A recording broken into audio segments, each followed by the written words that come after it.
According to reports, Bradley Barcola has chosen that his next destination is going to be Liverpool Football Club. Now, all that has to happen is the clubs, Liverpool and PSG, have to agree a deal. Plus, there's also two links to two right backs, Jed Spence and Gavero Reed. Could Liverpool be making a move for a right back this window? Plus, we speak about Iraola's first match where we beat Sunderland 4-2 in a preseason friendly. And there's news about two ex-Liverpool legends as well. People, it's the Monday Night Live show. Sit back, relax, go and grab yourself a bite to eat and a drink, and let's get into this. Hi, this is Jordan Henderson, and you're watching Team Kop-ish. Ain't free back again, ripping LFC till the end, so go on tell a friend. If they rockin' red, they're a 10 champions, we the best, we come again. Kop-ish clean up in every region, elevation in every season. Catch up in all the fast match up in real rap and drifty go on tell them this is that, this is that. This is Kopish, this is Kopish. Reppin' Liverpool till the end, champions, we the best, come again. This is that, this is Kopish, this is Kopish. The main free back up in your screen, real ones know this the place to be. This is Kopish.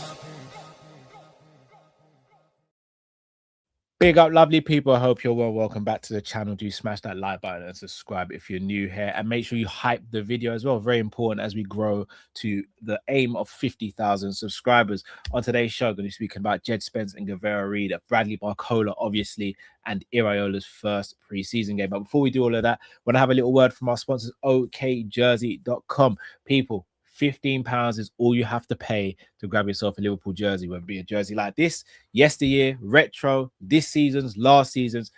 OK Jersey has everything that you need. Plus, they have training gear. You've seen the merch, that Adidas black on black, beautiful stuff. So make sure you head over there now. Use the promo code Kopish, Kopish, for further 8% off. Make sure you head over to OK Jersey right now, people.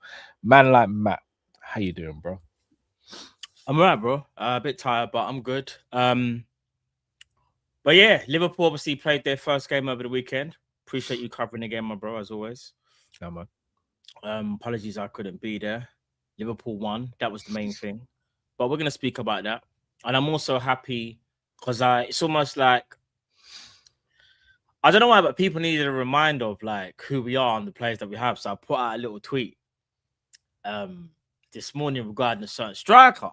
Because I feel like everyone kind of feels like we don't have arguably the second best striker in the league and that he hasn't even started yet. And when he does, and I'm hoping it's this year, it's going to remind everyone, the people that doubted him, that gave up on him. But we'll get onto that. We'll get into that. You know them ones there. We'll get into that. We will do indeed. But Matt, I want to start with two players that aren't current Liverpool players, but are legends of the game for Liverpool. And the first person I want to start with is Mo Salah. So Mo Salah looked like he was going to be making a move to Besiktas, and that move has now fallen through because of a disagreement about image rights and stuff like that. You know what I'm going to ask you? Should Liverpool go back in for him? Should Liverpool go for him at all? Do you think we'd entertain it? Do you think he'd entertain it? Or should we just move on now that the past is the past?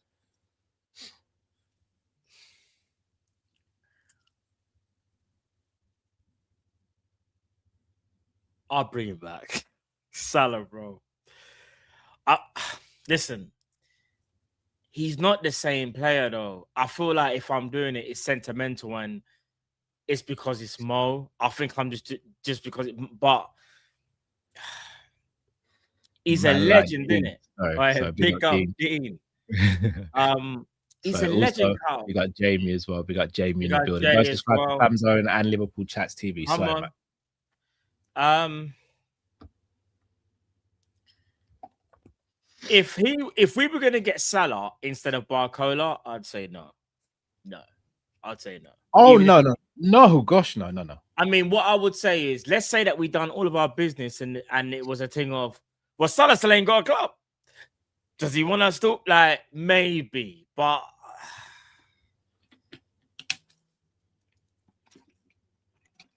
he's not the same player though, my bro. Like, I know. All right, you're right. Shout to the red guy. He might not be the same player. He's still not better than most right wingers in world football, though. Yeah, I think you can still get like a decent performances out of Salah, but it wouldn't be consistent though. I think if you're gonna, like I said, if you're gonna bring him in, just bring him in And he would have to know that, like, he's gonna be like needed at certain points, but not necessarily for the whole season. If he can accept that, then I've got no qualms of it. Because all I see him do is he'll help mentor the younger players, and obviously seeing someone like him up close, seeing how he trains, and do you know what I mean? How he does his stuff, then that could help some of the youngsters, even like Rio, another year under his tutelage. So, but yeah, I just Johnny's as well, bro. I don't want to spoil the memory of that title winning season, the 2024-2025 season, where Salah was just on a different level, bro. And the way he left as well. Like, Yeah, and the way he got that treatment. That and maybe if I was gonna bring him back, it will be because I want him to have a better send off, bro. That send off was a disgrace, blood. That send off was Arnie Slot pretending like he liked him and Robbo and giving some stupid little speech. Remember, there was no talking, no nothing. You know, normally like man will get the microphone, say what he has to say. Bro, there was none of that. It's like he just went out the back door. That's not nice for, like, do you know what I mean? And that's why there was a lot of reports in the World Cup saying Salah's kind of upset how he left. And not only that, he doesn't even know where he's playing because it wasn't kind of supposed to be like that. He was supposed to have one more year. So I hear it. Me personally, my heart's saying yes, but I do think we probably should move on from him. As much as it'd be nice to see him playing under Iraola, I do think it'd probably be wise to move on. But I do still think he's one of the better right wingers out there, especially considering he'd be a free, knows the club and all that. But it is where it is. I want to move on to another ex-Liverpool legend who is about to sign for Chelsea, it seems, and that is Jordan Henderson. We have him on the title intro for this video. I don't know if we can keep him there because he might be moving to Chelsea. So first they got Xabi Alonso. Well, in fact, let's go back further. First they got Caicedo, then Lavia, Xabi Alonso, and now it looks like they might be going to get Henderson. Firstly, how do you feel about Henderson playing for Chelsea?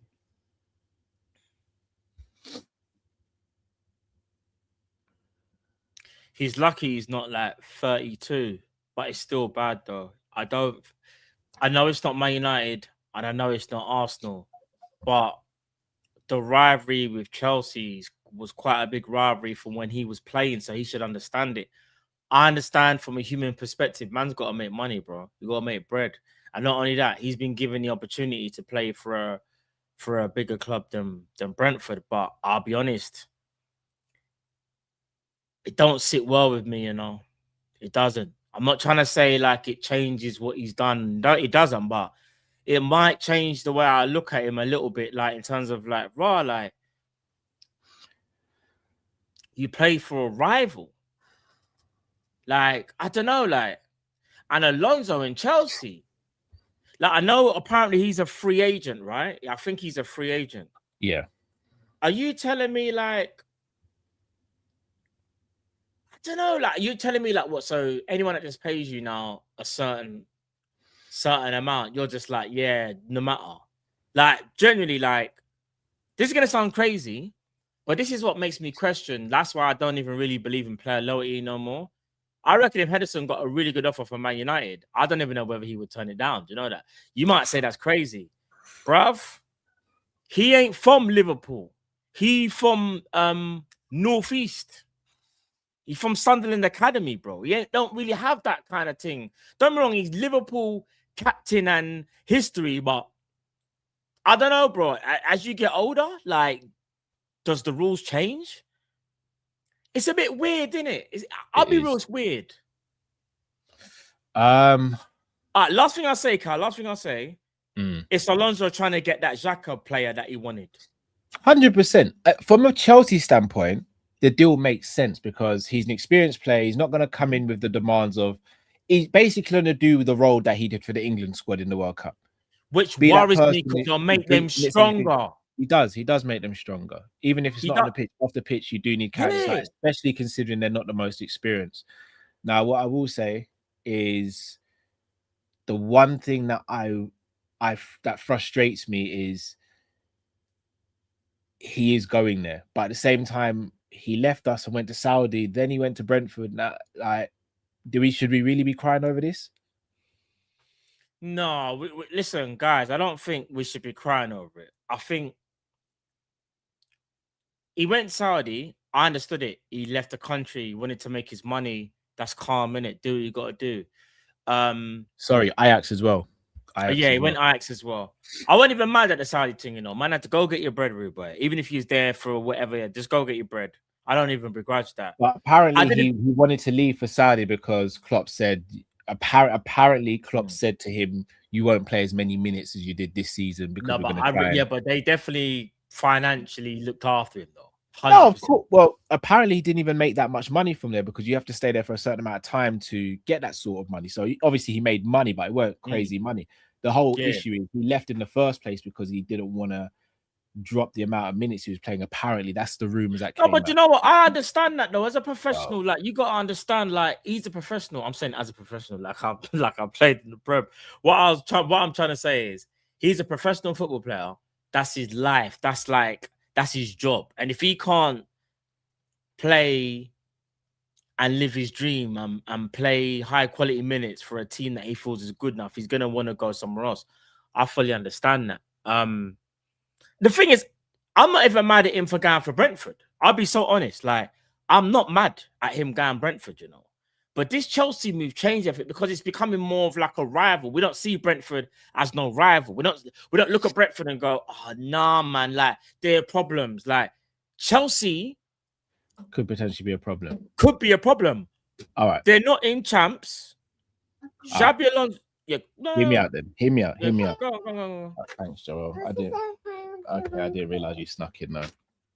All right, you quickly say hello to Uncle then. Okay. She snuck in past the defenses. Hello, Uncle. Hello, are you okay? Yeah. So well, go on. Did you have a good day today? Yeah.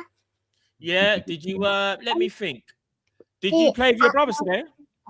Huh? Did you play with your brothers today? Yeah. Yeah. Yeah. You was good though. Yeah. Are you sure you was good for mommy and daddy? Yeah. Okay. And are you tired now? Are you not tired yet? No. Oh, do you know when your bedtime is? I'm not tired. You're not tired. Do you want to stay up all night? No. No. Can I do some work now, Uncle Matt? No. Do you want to speak on the microphone? Yeah. Yeah. Okay. What do you want to say about Liverpool? Do you want to say ba la la la la la la? Yeah. You say it then. Go on. You say it then. Bye. Yeah. That's what I'm talking about. Okay, go back to mummy now then. Okay. I say bye to Uncle Matt. Bye, Uncle Matt. Big up, everyone. Big up. Bye bye. Bye. Right, Bye. Have a good sleep. Yeah, she ain't ready to go to bed. 6 weeks is dark, bro. 6 weeks. She ain't ready, bro. She's chilling. The fact that she just went, no. Joel, close the door, please. Yeah, 6 weeks. All right, see you later. 6 weeks is dark. See you later. Yep. 6 weeks. Yes, it's mad. It's mad. But no, what I was gonna say to you, in terms of Henderson and Jordan is Carl, he makes them stronger, bro. Whether you think Chelsea are gonna be in a title challenge or not, that's besides the point. He makes them stronger. He gives them experience that they don't have. Remember, a lot of the complaints of Chelsea, even their fans, was, listen, we've got talented players, but there's no leadership there. Like, they're all like the youngsters, and they need someone. Hear me out on this, Matt. I hear everything you're saying with Henderson, and you're right. And it does make me feel a little bit of a way because I'm very tribal when it comes to Liverpool, right? And I've never been a big liker of Chelsea Football Club. But then why don't we have this? And again, I'm not trying to incite anything here, but why don't we have this same rhetoric for Robertson, for example? So obviously, Konate's had the abuse he's had, continues to get abuse from. I do. Oh, you don't know half about Robertson, do you? So this is my thing. Robertson has gone to effectively a rival who are rebuilding a team. Yeah. He was negotiating with Tottenham from January because he almost moved in January. Yeah. He's a Liverpool legend that's also gone to another team and was negotiating while the season was going on. Yeah. So why is there a difference with Robertson and Henderson then? And Robertson and Konate? Oh, all right. So for me, this is how I look at it. Spurs will always be Spurs. They will always be Spursy. I don't care. Spurs could have a really good season. I'm not denying that. They could maybe get in back into the top 4, right? They could get back in there, right?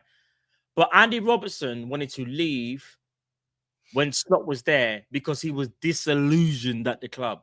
The fact that we didn't offer him a new contract as well. I didn't offer him a new deal. Yeah. I can't begrudge him at that point. Like, we're not giving him a new deal. I'm still annoyed that he's just gone to a Prem club and it's going to be weird seeing Robertson against Liverpool. So I'm like, anytime I see him, I'm just like, Bun Robertson, but it's not a Bun Robertson. It's just more, brother, just do whatever you're doing, but I just don't want to see it. One of them ones, yeah? I feel like with Henderson, the personality that he is, and Chelsea are obviously going to get a lot of limelight, especially with Alonso in charge. It's just going to be right there.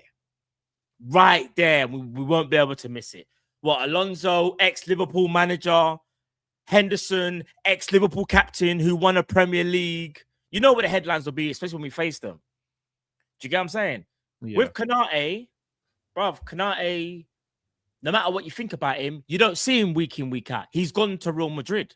So even though people say, he's a scumbag, I just see it as Liverpool didn't want to pay him what he wanted. He left, but at least if he left abroad.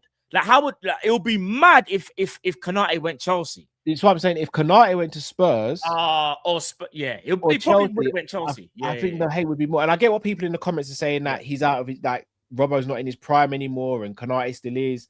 I get that, but I just find it a bit weird, man. I just find it a bit weird. I'm not saying, like, for me, it's about consistency. If you're going to hate on the players that have left, you kind of got to hate on everyone. If you're not going to hate on some, then it's just weird, man. It's just weird. But look, let's move on. Bradley Barcola. The deal that seems to be the saga of the summer for involving Liverpool anyway. Yeah. Now, going into the season, or the summer, shall I say, all roads seem to lead to Yandy Amonde.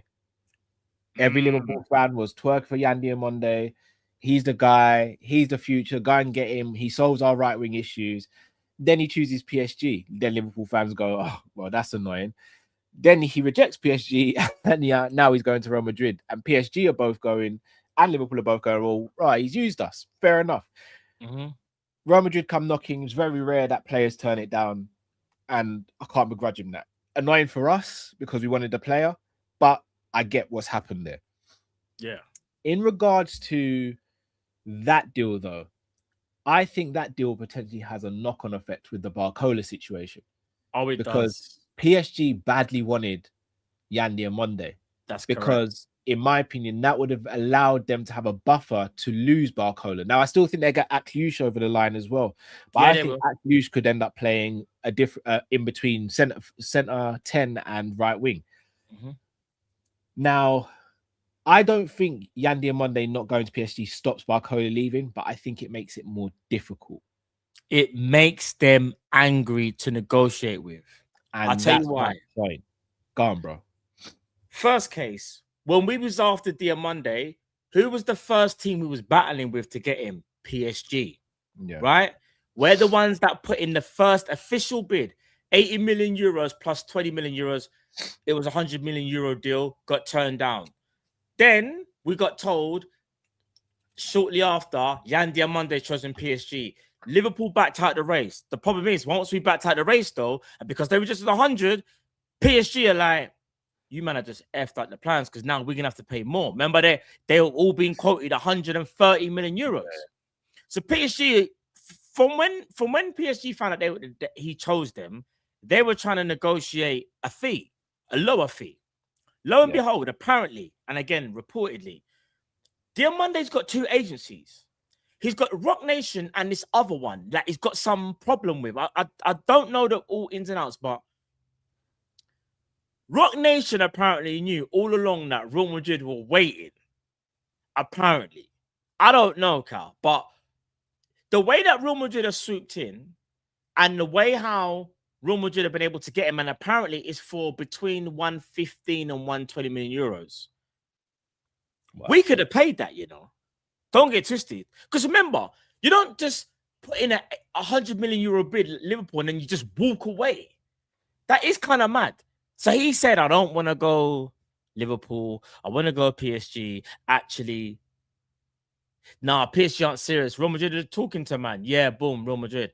Bro, I'm not gonna lie to you. Even Fabrizio said PSG are fuming. And that's why there's all the reports of saying they want 170 million euros for Barcola. But Fabrizio has said that number going around, it will be less than that if the deal gets over the line. But point being is, PSG got embarrassed. They don't like to be embarrassed. And now they're going to want the money more than ever. Do you get what I'm saying? So I don't think they'll get 100. Jobo, I thought you were meant to be with mummy, mate. So let me. Carl, you mute. If you want, you can mute. I don't think. Sorry, I broke this down the other day. Yeah. So them wanting 170 million euros is equivalent of, I think, 150 million pounds, right? Yeah. They're not going to get that. No, of course they're not. Yeah. But when they say that price, everyone goes, "That's mad. That's mad for Barcola." It is mad money, but it's not mad money in the market that we're operating in right now. Elliot Anderson just went for 100. Hear me out, man. Elliot Anderson just went for 116 mil. What's Elliot Anderson won, and what level has he played at his best? I get Champions what you're League for saying. Newcastle. All right. Hold on. All right. I get what Carl's saying, chat. Yeah. I understand this market is mental and like, all right, I've got to factor in Elliot Anderson went for 116 and Rogers went for how much? Rogers went for 117. All right, Rogers went for 117. Right. All right, cool. I don't think there's a world where you can't argue that he's worth 33 million pounds more than Rogers, considering where they're both at in their careers and what they've accomplished. All right. So Dave Barcola's won 2 Champions Leagues. I wouldn't necessarily say he was integral, but he was still a part of it. Like he's been their top goal scorer for the last 2 years, if I'm not mistaken. Say that again? I think he's been their top goal scorer for the last 2 years. I know he was their top, he was one of their top goal scorers in the 24-25 season. He got 20 goals and 20 assists, chat, yeah? That's what he got. I remember he got the 40 GA. Then obviously last year he didn't get as much because obviously Kvaratskhelia walked in as well and took minutes. I'm not trying to say, guys, that Barcola isn't worth, say, if Morgan Rogers is worth 115, Barcola, I understand, will probably be about 130, between 125 and 130. It's going to be a mammoth deal. In fact, this deal might even be more than Isak, just because of the market, which is mental, by the way. It is mental. It is. I don't think it's unrealistic. I don't think they'll get that. But when you hear the price in isolation, it's crazy. When you actually think of it in comparison to what other players have gone for, Yandy Amonde is going for what, 115 to 120. But yeah, bro, Barcola is more. And you know why PSG is smart? They released a statement today. I don't know if you've seen it. Have you seen the statement? Let me tell you the statement, bro. Listen to this. The statement from PSG, yeah, is. What the hell is it? Don't piss me off. Bro, it was so cheeky. All right, here we go. They were asking for crazy money for a player who has potential, but was playing in the 2nd division 1 year ago. We won't break the bank just because a club arrived with fireworks.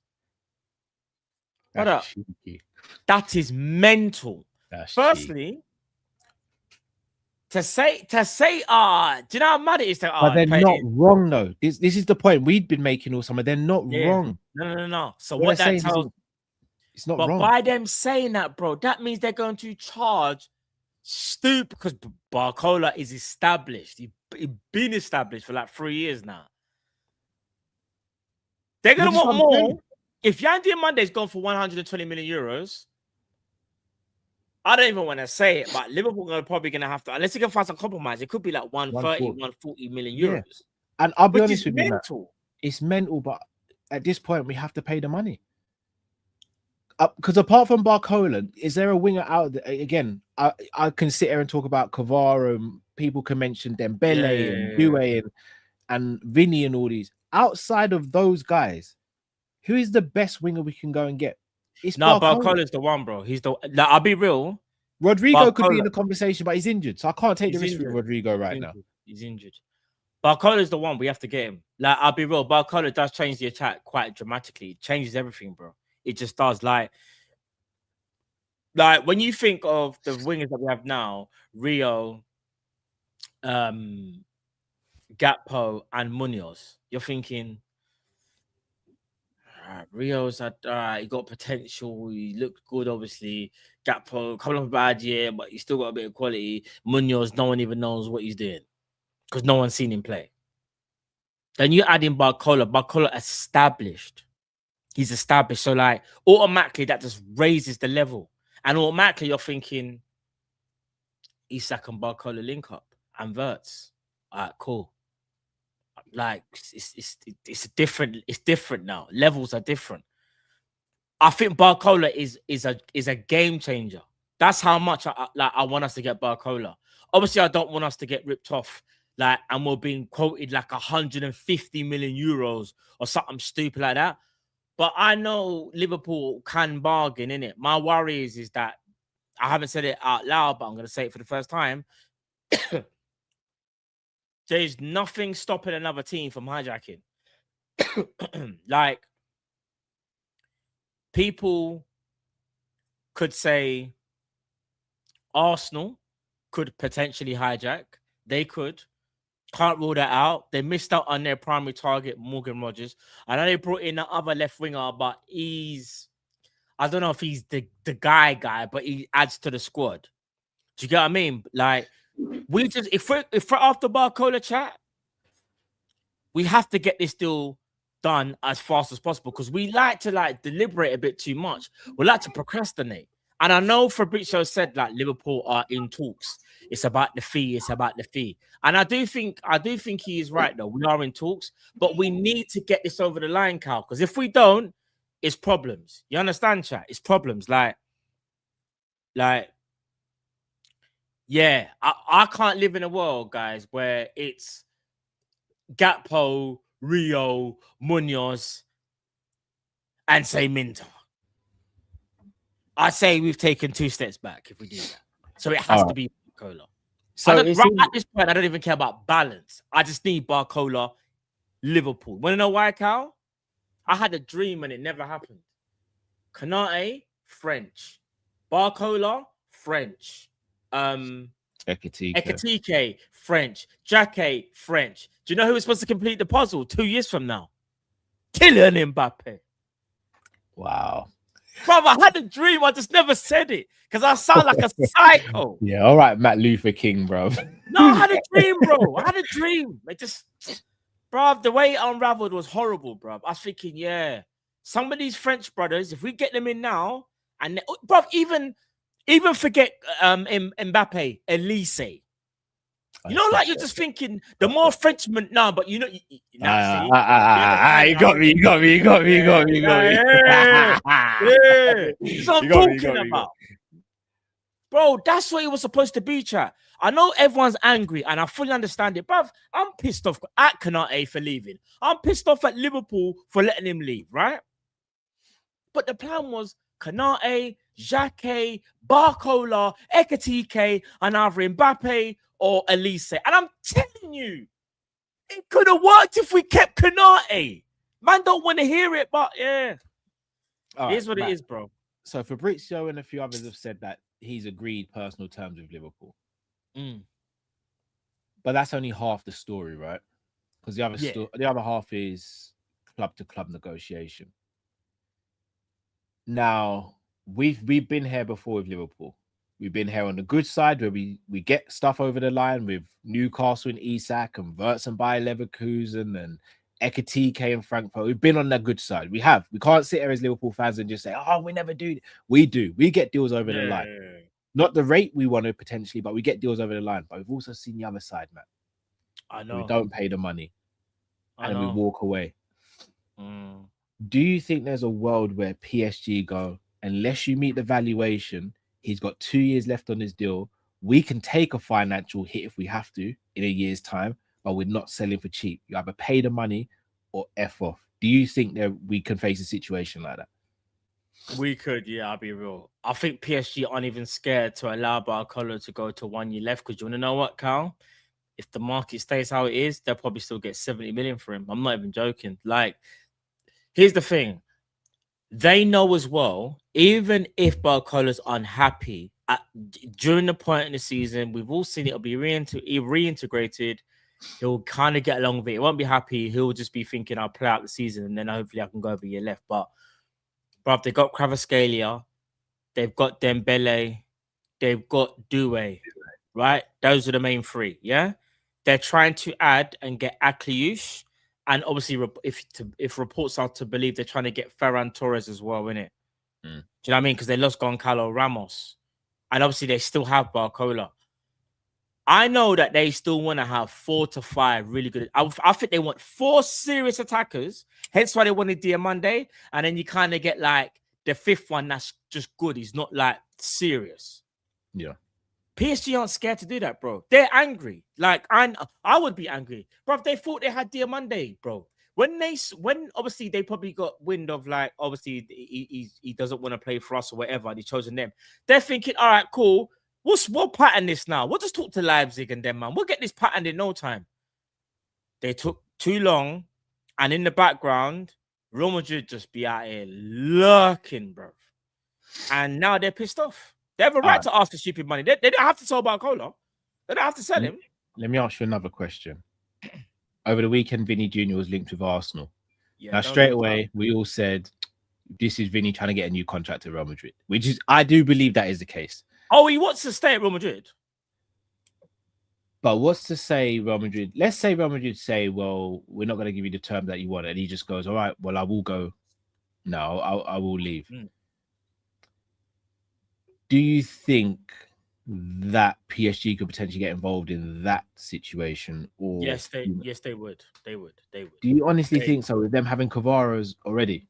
Nah, they would, because they are annoyed at Real Madrid. If they could, I don't think you understand how PSG work, bro.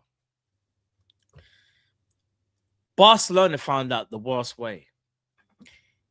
Years and how many years ago, they tried to get what was it? Barcelona wanted Thiago Silva. Thiago Silva, yeah. PSG said, go away. Yeah, leave us alone. Yeah. They didn't try for Verratti. They said, if you try again, we will take Neymar. They tried again for Verratti, and if I'm not mistaken, or Thiago Silva, one of the two. PSG said, that's enough. Nay, what are you saying? We'll give you whatever you need. Boom, boom, boom. Money's not an issue. You can join us.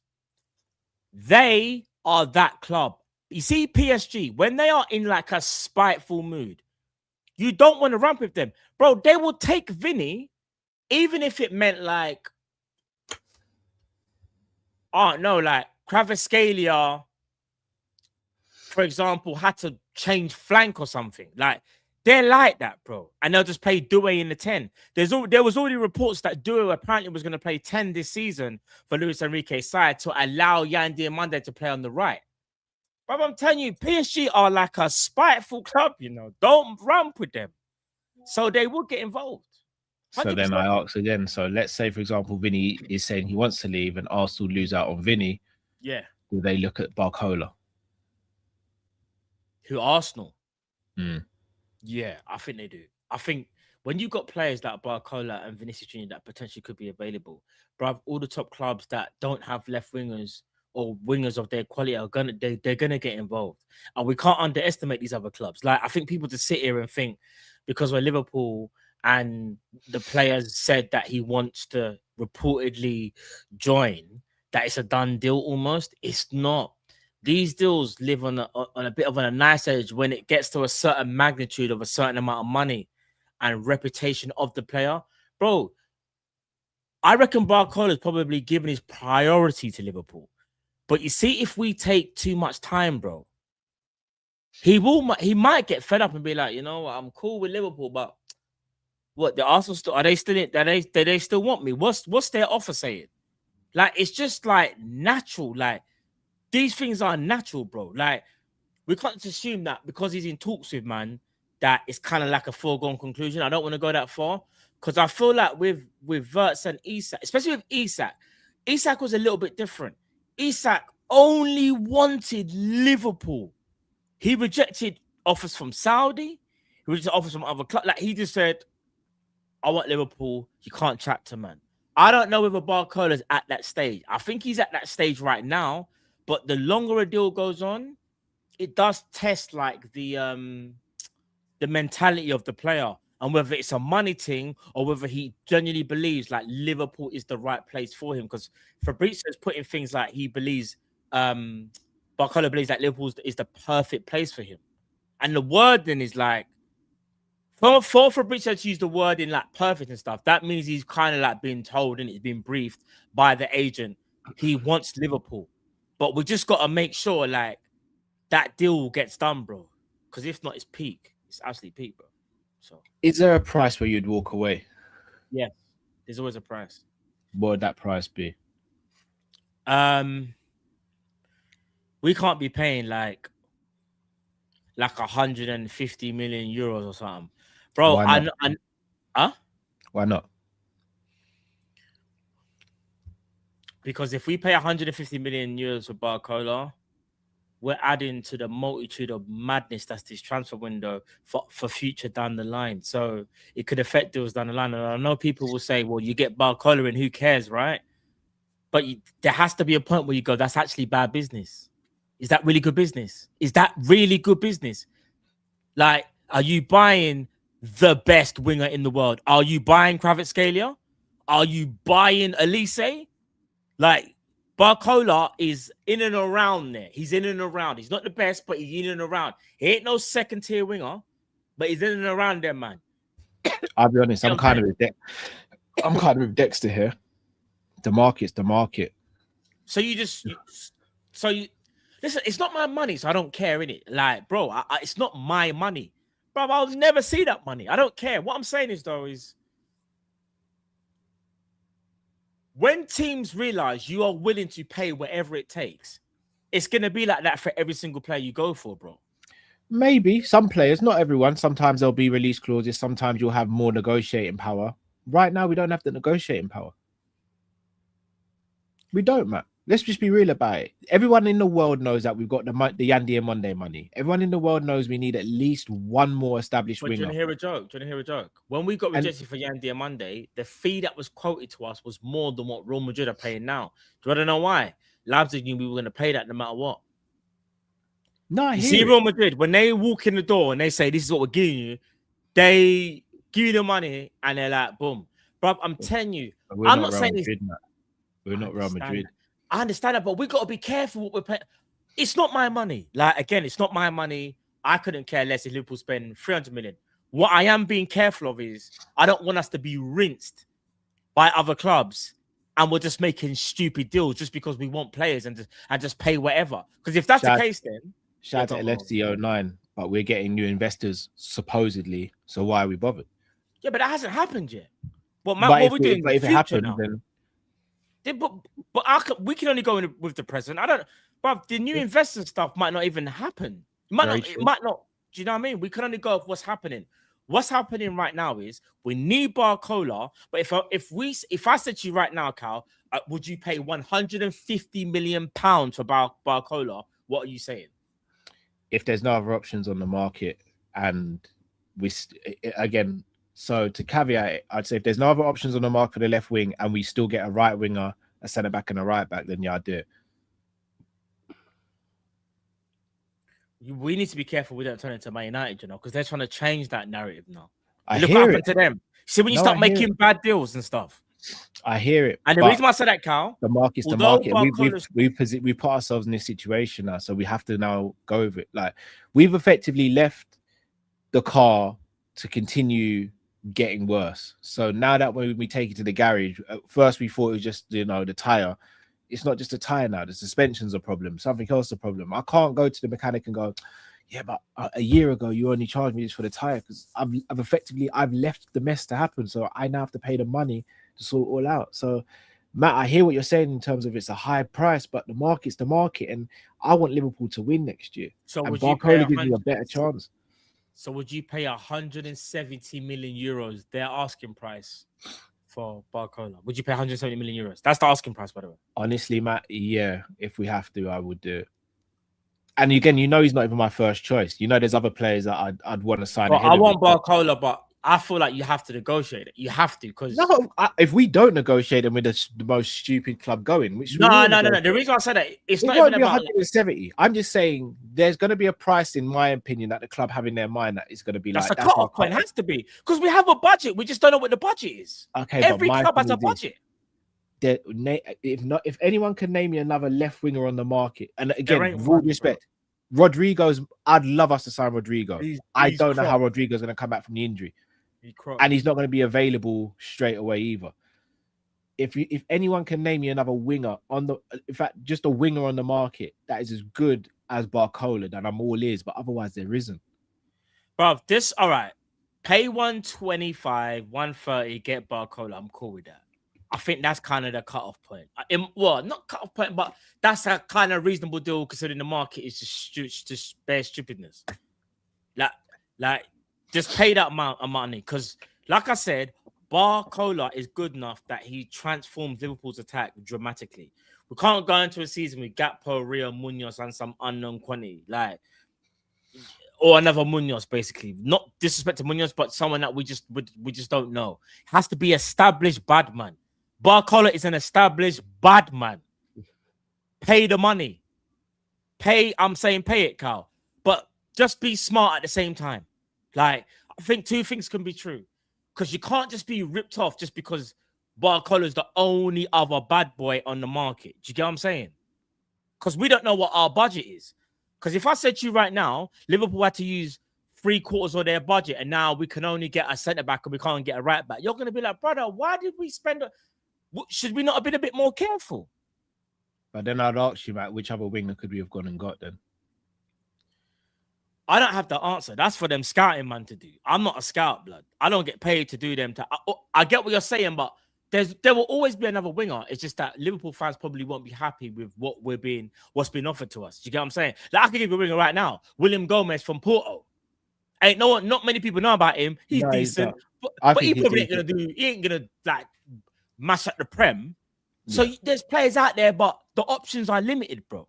So that's why you kind of have to get Barcola, but don't get ripped off at the same time. What, man, want to start paying? Even Ryan, I'm seeing people say, "Oh yeah, Ryan, bro. Ryan right now will cost over 100 mil." See, I don't have the same feelings for Ryan as I do for Barcola. I put Ryan in the same category as Diamonde. Barcola for me is a proven forward. I'm not saying we can't sign Barcola and it doesn't go wrong. That happens with any transfer. There is a risk in any transfer. But I look at Yan Diamonde and I look at Ryan and I say they're in the same category. Still very unproven, high upside, but also could just fall by the wayside. I look at Barcola and I go, that's a man that's played in high pressure situations numerous times. He's thrived in high pressure situations numerous times. He's ready at an age of 23 to go to the next level, in my opinion. He just needs to know that he's the main guy. I think that makes all the sense in the world. Whereas I look at Yan Diamonde and Ryan and I go, you're still two young players. Your careers could go either way. That's too much of a risk for Liverpool right now. Yeah. Listen, I just see some big up Kathy. Kathy. Enough love, Kathy. She said, nah, Ryan. What you want? I'm saying Ryan's a good player. I'm not spending 100 mil on Ryan. I'm sorry, I'm just not. That's where I will say, what?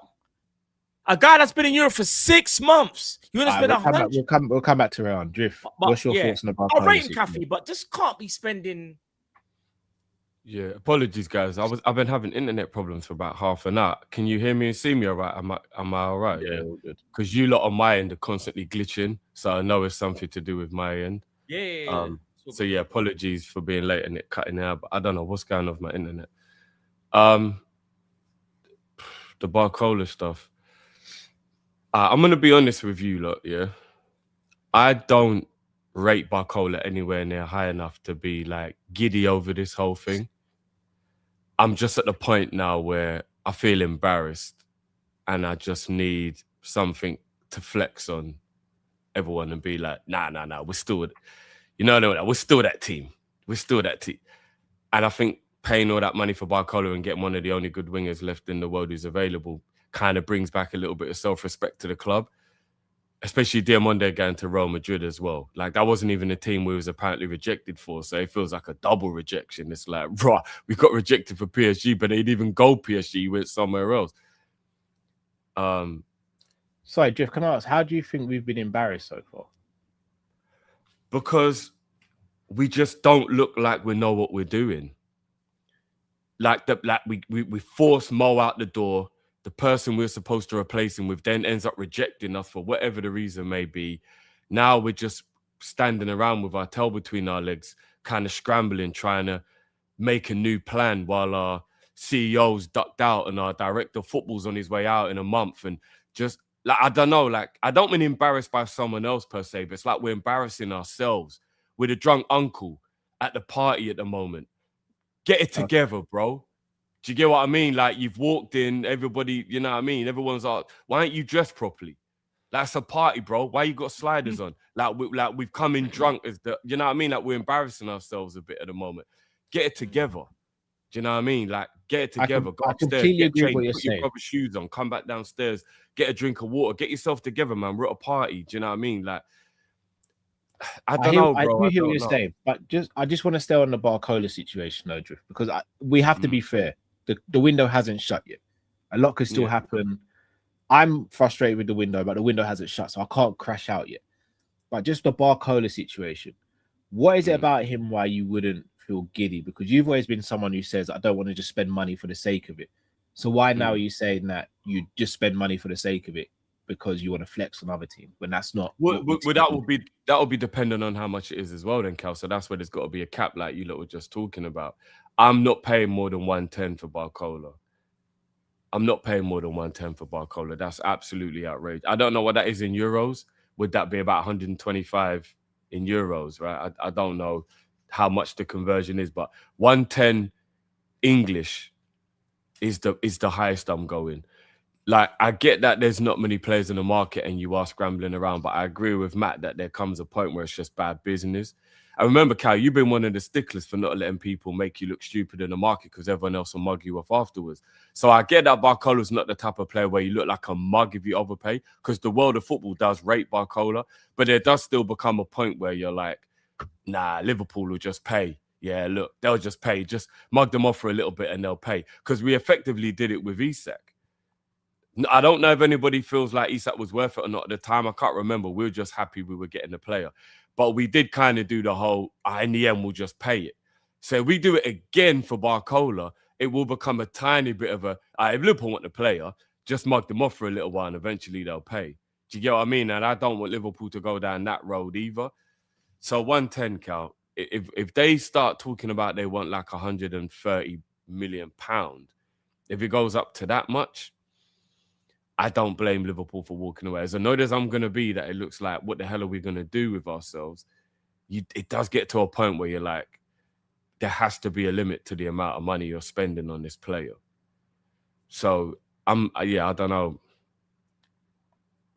So, could you name me another winger then potentially? So, say for example, PSG said we're not settling for less than 125 million pounds. What would you say then? If they said they want to go up as high as like 125, I would genuinely, and I know people aren't going to like me saying this because everyone's going to crash out on who I'm about to say, but I would genuinely rather take a punt on like Liao at 50 mil than Barcola for 125, 130 mil, because I think it's less of a risk. I'd argue say that Liao's more of a risk than Barcola at that price. And the reason I say that, even though he's cheaper, Liao hasn't really shown me in the last couple of years that there's anything there to suggest that he's going to make a level step up. Nor if we were, if the deal was to go bad, we're not going to get anything from either. If you buy Barcola and he still doesn't perform to a great standard, I still think you can get money for Barcola in a year or two's time. For Liao, I don't think you get anything.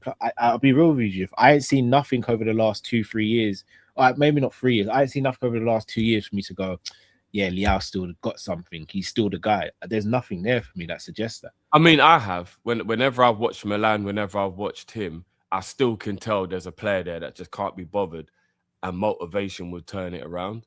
That's what I see when I watch him play. I mean, I know Portugal didn't really perform well in the World Cup, but he was the only attacker at the World Cup for Portugal that actually did have anything about him. And that just shows me there's something in there. If you can just get him in the right environment, there's something there. And at 50 mil, Cal, in today's market, the way 50 mil is more like 25 mil, if he goes wrong, Cal, you can kind of scrap it and move on. At 125, 30 for Barcola, if that goes wrong, you can't scrap that. That is an astronomical amount of money.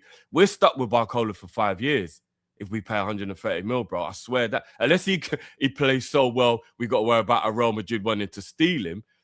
If he don't work out, we're stuck with him, bro. And then where do we go? Because we've outlaid so much money on him that we're like, that's why I'm so worried about Wirtz and Isak. We've outlaid so much money on him. If they don't work, what do we do with it? Do you know what I mean? Like, what do we actually do with these players if they don't work? So I can understand why people would have some trepidation about Liao. I do. Don't get me wrong. I know it is a little bit of a risk. I get that. But at 50 mil, I don't think in this market that's the type of risk where you walk away from comparatively. You know what I mean? I just think, and do you know another thing? I know people will maybe laugh at this, but I've looked at Liao actually be able to be the man. I've watched it, and it might have only been in Italy with AC Milan, and it was 4 years ago, 5 years ago. I get that. But I watched him win the league with Milan and be the man. I've seen him be that maverick, give me the ball, I'll be that guy. I don't think Barcola's got that in him. I know he's a good player. I don't think Barcola's the type of guy who can shine above everyone else. I think he's one of the man them. And that's all right. There's nothing wrong with that. Does he need to shine above everyone else? For 130 mil, yeah. I can't lie, bro. I know the market and everything's skewed right now, but I'm not going to lie to you, bro. You pay 130 mil, you can't be one of the man them. You've got to be the leader. You've got to stand out. You've got to take the game by the scruff of the neck. You need to win us games by yourself. 130 mil is crazy money. So you don't think that Barcola could win a game by himself? Not in the way of like a Mo Salah used to win the game on his own. I think he could be the one who gets the winning goal and come up with a moment in the game and you'd be like, yes, well, go on in that moment, 100%. He's good enough to be that. But I don't think he's the type of guy that you're 2-0 down, you're away at Old Trafford and you're like, please, Barcola, we got half an hour to go. And he'll be like, yeah, and do what Mo used to do and just give me the ball. Let me show you and win us the game. Nah, I don't think Barcola's that guy. And if I'm wrong, I'm wrong. And if I get proven wrong, fair enough. But what I've seen of him in his career so far, I don't think he's that dude. I do think he can be that guy. I just think he needs to be in a team where he's regularly playing. I mean, we act like he can't be that guy. I mean, he's behind Kvara in the pecking order. There's not a winger in world football who wouldn't be behind Kvara in the pecking order on the left wing. The only other person you could argue is Vinny Jr. Real Madrid have him and PSG have got Kvara. No, but Cal, here's the thing. And I totally understand that everybody wants to be the best and PSG absolutely would have been doing their due diligence to buy a player because his availability was there, regardless of who they had. Like, I get that. But at the same time, bro, if Barcola was really that guy, how much would they have needed Kvaratskhelia? So there is two ways to look at them. Do you get what I mean? Like, I get it, market opportunity, it's worth it. But at the same time, if Barcola's that guy, they probably wouldn't even have felt like they needed. And now he's fourth choice. Like, how much can you really be that guy if you're fourth choice? He's not fourth choice, though. This is another misconception. It's... Oh, bro, he is. If they get accused, if they had got Diamonde, everyone that was in the bar was but we're talking about as of right. No, but as of right now, he's not fourth choice. He's second choice behind either Kvara or Due. So he's not fourth choice. And let's be real. No, bro, they would have pushed down the pecking order for Diamonde. A player we don't even know here if he's even worth doing that for, but they were going to do it. Well, it'd have been Due and Yan Diamonde for the right, and it'd been Barcola and Kvara for the left. Effectively, what I'm saying, Odrif, is even if he is the guy, if there's someone, and this is where Liverpool don't do this, just because he might have been playing well, which he was cooking at PSG, If you have the chance to go and get someone better in that position, Liverpool fans, we don't do that. We go, wow, we don't need to do that because we got him. Whereas other teams like a PSG, like a Real Madrid, like a Barcelona, they'll go, this guy's good, but I'm getting someone even better. No, that's why I said I get there are two sides to the story, especially market opportunity. He's only 60 mil. Like, it's not like they went and paid 150 for him. So I get it, market opportunity, and he's a better player. But like I'm saying, though, Cal, at the same time, though, if he was that guy, he wouldn't have been so easily replaced either. It would have been like, right now, Barcola does play sometimes. It was just Kvaratskhelia came in, whole bench Barcola. Every big game, you ain't starting this. Do you know what I mean? That if he was better than he is, he would still have got some of those starts because they'll be like, he wouldn't have over Kvara. Play. He wouldn't have over Kvara. He wouldn't have Drift. Kvara is just a different level to everyone. No, but I don't even think Kvaratskhelia is good enough to say that. He's not a Ronaldinho or a Lionel Messi. Like, he's a very good player, but he's not the type of player where, like, I even watched Jota manage to dislodge his way into our front three at times, and that was a world-class front three. Barcola because Firmino wasn't, because when Jota came in, Firmino wasn't at his peak. Kvara's in his peak right now. Kvara starts for every team in the world, maybe barring Real Madrid. There is not a team Kvara doesn't start. Barcola was better than what I think he is. There would have still been times when he would have been the one picked or got a little run in the team, but he's always the one shoved out when it comes to that moment, and that's because he's not as good as that, you know, that world-class level of player. He's just not that. And if you're paying 130 for a player, I believe you've got to be world-class. But you can't be paying 130 for a guy. You're looking at his situation saying, if he was that guy, then Crowder wouldn't start all the big games. The big games are the big games. You start your best players in the big games. Kvara is but shouldn't Barcola prove himself to have been good enough to start some of them games, to be good enough for us to pay £130 million for?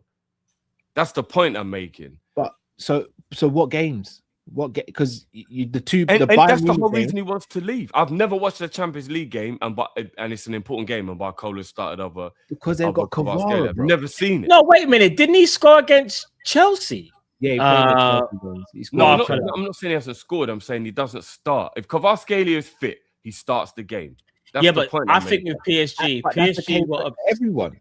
No, but PSG if Barcola was that guy, you'd rotate. There'd be different times. Bro, picked occasion. You know what? All right. You know what? You're in the semi-final and the final. You're not. You play your best players. You see, when players get sold, yeah, people always feel like, well, if they're not good enough for that club, why are they good enough for us? That's what you're kind of doing now, bro. You're basically saying, well, if he's not good enough for PSG, no, a little bit. Like, I know they say one man. No, but you're doing that now.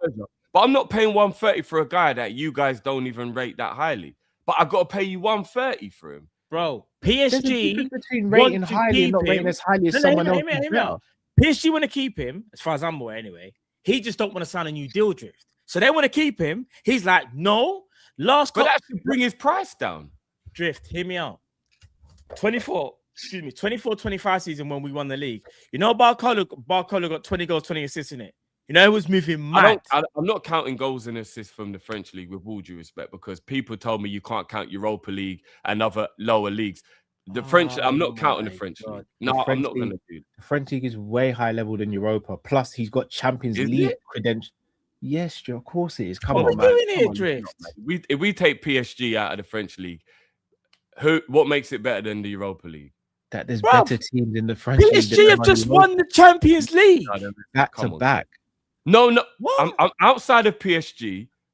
The French league for me isn't a stand, especially if you play for PSG. I'm not going to look at your numbers. I do the same as I do for Bundesliga or whatever. I'm taking that with a pinch of salt because that league should not be hard to score in. The league is so bad. All right, the league is so bad that PSG are able to... No, I never said so bad. I just said if you play for PSG, your numbers are skewed. If you can't get goals at PSG, because you play for the mountainous team in that league.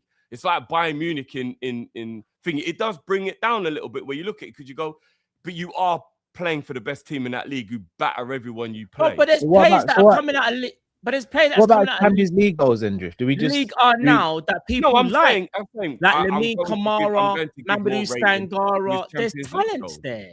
I'm not saying it's the best league, Jiff, but what I'm saying is Barcola, when we won the league, got 20 goals in all comps. This is not League R, all comps and 20 assists in all comps. Yeah, he had that fantastic year. Yeah.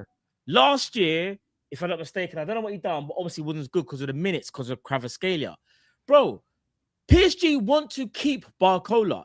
He's just seeing it as a thing of, I'm done doing this rotation thing. I don't want to be a part of it because I see Doué, Dembele get less rotation. I'm getting more rotation. And that's mainly because you brought in Kvaratskhelia, whose best position is on the left, and he probably feels like that's kind of his position. Bro, I don't think he's a bad player, by the way, man. Like, I don't think I don't think he's a bad player, but I don't think you realize like how good he actually is, though. No, he's not that good. He's not. I've watched Barcola so many times. He's not that good. Bro, Barcola's a good player, bro. So good. No. How about this? For you, who's the best left winger in the world? For you, who's the best left winger in your opinion? The wing market is dead, but no, who's the best left winger in the world? No, not the market, just who's the best left winger. It's not about the market. They don't even play wing anymore, but my best two left wingers in the world are Mbappe and Dembele. They don't even really play on the wing anymore, but those are the two. But neither of them plays. Wait, what? Dembele's not even that great on the wing anymore. If you're going to be real about it, he's actually not after that, then I'll probably say Kvaratskhelia. Then I'll say Diaz. And then Diaz is definitely one of the best left wingers in the world. 100%. Diaz is better than Barcola. Hold on, do you not think Barcola is a better winger than Diaz? I do at this point, yeah. Crazy. All right, let me ask you a question, Jay. What league is more difficult, French league or Bundesliga? Yeah, but I watched him do it in the No, Premier I'm just asking League questions. You're talking about leagues. I'm just asking you. Yeah, but I've seen Diaz do it in the Premier League. It's different. So do you think Diaz is ahead of Vinny then? Do you think he's ahead of? Do you think Diaz is ahead of Vinny Jr.? Oh yeah, I forgot about Vinicius. No, I'll say Vinicius is a better winger than Diaz. But so there's the top 5 then. I don't put Barcola in the top 5 wingers. You don't think Barcola top 5? So you'd have like Vinny, no, in no order, obviously. Vinny, Cravar, Diaz, Dembele, Mbappe. I think all of those. But they're not wingers, Drift. They play striker. They are wingers if you want them to. You could turn around tomorrow and put Mbappe on the left wing and he's better than Barcola. He's not. That's the point I'm making. No, I can live with Mbappe on the left wing, but not Dembele. Dembele will be better on the left wing as well. I don't think you understand. Mbappe's not a winger anymore, bro. He's not. So all right. So if Barcola comes to Liverpool, where does he sit in the rankings of left wingers in the league? Oh, but the Premier League got nothing in it, so he'd definitely be one of the best. Top 2. Who's better than him? Who's a better left winger than Barcola? So it's only the only person that's really talking to me is probably Semenyo and Doku, maybe. Yeah, actually, Doku's the only winger, and does Doku? Yeah, Doku's the only winger in the league that'll be better than Barcola. Well, I think Semenyo is better than Doku, and I think I think Barcola. I think Barcola could do more than what I think Barcola could probably do. Can be more devastating than Doku. As much as I think Doku's good, and Doku's cold, by the way. No. Not for me, especially not when he ain't proven it in the Premier. He could go on to be that, fair enough, but until he actually proves it in the Prem, Doku would be. No. Doku's cold for creating problems, but remember, part of being one of the best wingers in the world is you're supposed to be devastating. That's why we looked at Mane, Salah, Neymar. Barcola's finishing isn't that great. Like, his finishing's better than Doku's. Way better than Doku's. I don't know, man. Yes, it is. Doku's getting a lot better with his finishing. He's actually getting a lot better. Brother. But forget comparing him to Doku for a minute. Forget all of that. If you're paying 130 mil for a player, finishing's got to be good. And Barcola's finishing is just average. So his finishing's good. No. Hold on. His finishing's actually kind of good. One second. If Doku was available for 120 mil, would you buy him? Yeah.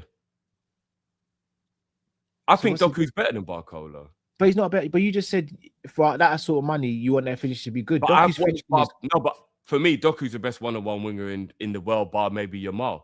Like he gets past his fullback every time. Like, I don't watch this guy not beat his fullback. About production? That is a rare breed. That is a rare commodity. But what about production? Are we just going to sit here and say... But that's much better. He got like 10 assists and 15 goals last year. He's progressively getting better at that. You lot must think he's still the Doku from a couple years ago. He's not. Genuine question. Is there much difference between Doku and Rio? Of course there is. What are we doing? Other than experience. No, come on, man. Come No, on. there is What- five. No. Come on now, what we doing, Wait man? there. What we Wait doing? there. Wait there. If I said she's a better finisher, who's better?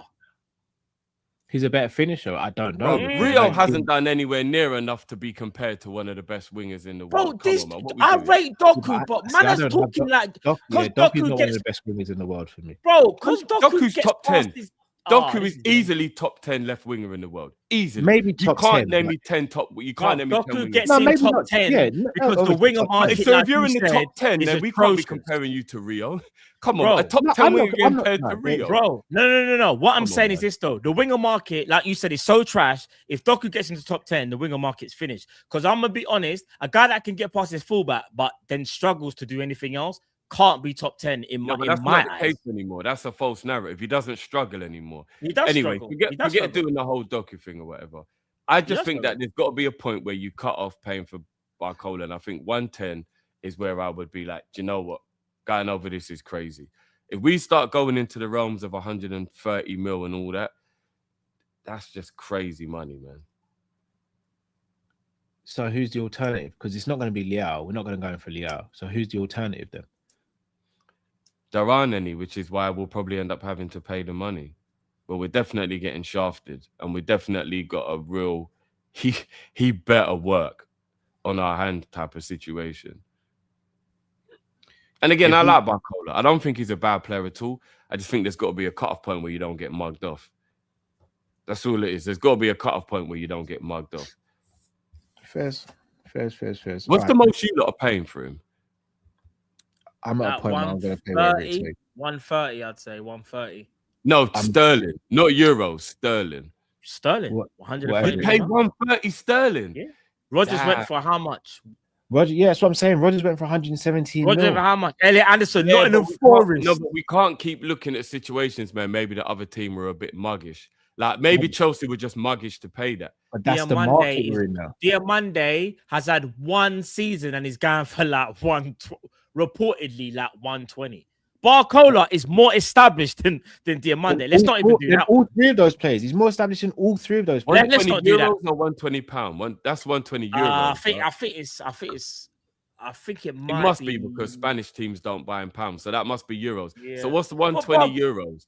But About point a being million. is though, Drew, sterling. Barcola is more established than Diamande. His body of work. Diamande can't talk to Barcola. Do you know what it is, Matt? Yeah, I could be totally wrong, so I'm not going to tell you what you're thinking or what you feel. Yeah, that's wrong of me to do that. But what I feel like this is with you and everyone else who's like very much like, I really want Barcola. I think it is a little bit of convincing yourself he's better than he is because it's what we're left with. No. Like, I truly we're don't left with. believe that deep down people actually think Barcola's this good. But because it's what we're left with, do you know what I mean? Like, I've gone into the shop, they've got no rum cake. Then after that, I'm like, what about the coconut cake? There's no coconut. And I'm like, fuck it, I'll take the red velvet then. And you know what? Red velvet's nice. But I went in there for, you know what I mean, for 3 or 4 other flavors. There's no cinnamon. There's not. I'll take the red velvet. That's what I feel like we're doing. And then on the way home, I'm gonna convince myself how great it's gonna be eating this red velvet. When really I'm just disappointed I didn't get what I wanted. I think that's what everyone's doing with Barcola. They're overinflating how they feel about him because it's kind of copium a little bit. Because not that he's a bad player, but he is not even remotely close to being that game-changing 130 mil amazing player that you're supposed to get if you spend. You got the that wrong type of money. player. That's what people were doing with Diamande. There, I said it. Possibly that as well. Nah, agree. Possibly that as well. Diamande, everyone was acting like he's the Sadio Mane regen. That's how they and were maybe carrying that on. is true. Do you know? if And you I'm actually not look gonna, at that listen, how about this? I think he's gonna cook in Spain because I feel like in Spain, he's going to be automatically one of the most athletic players over there. And Mourinho will be playing transition football. In the Premier League, you're more likely to come up against more athletes. In Spain, you're more likely to come up more technical players. That's just how it is in Spain. And Real Madrid will have lion's share of the I ball think he'll be unless alright. they I play think he'll be alright. Barcelona. So he will do well at Real Madrid. No, There's but Matt, denying it. what did I say to you? We can just reveal the conversations now because it don't matter. Yeah, what did I say to you? What did I say to you? And the thing is, you looked at me and you may not have said anything, but it felt like the look was like you agreed. I think we've actually dodged the bullet paying that much money for Diamonde. Yeah, we agree. We all agree with that. No, but we all agreed with that though. Now the dust is no, but remember everyone was really upset that we'd lost out on him.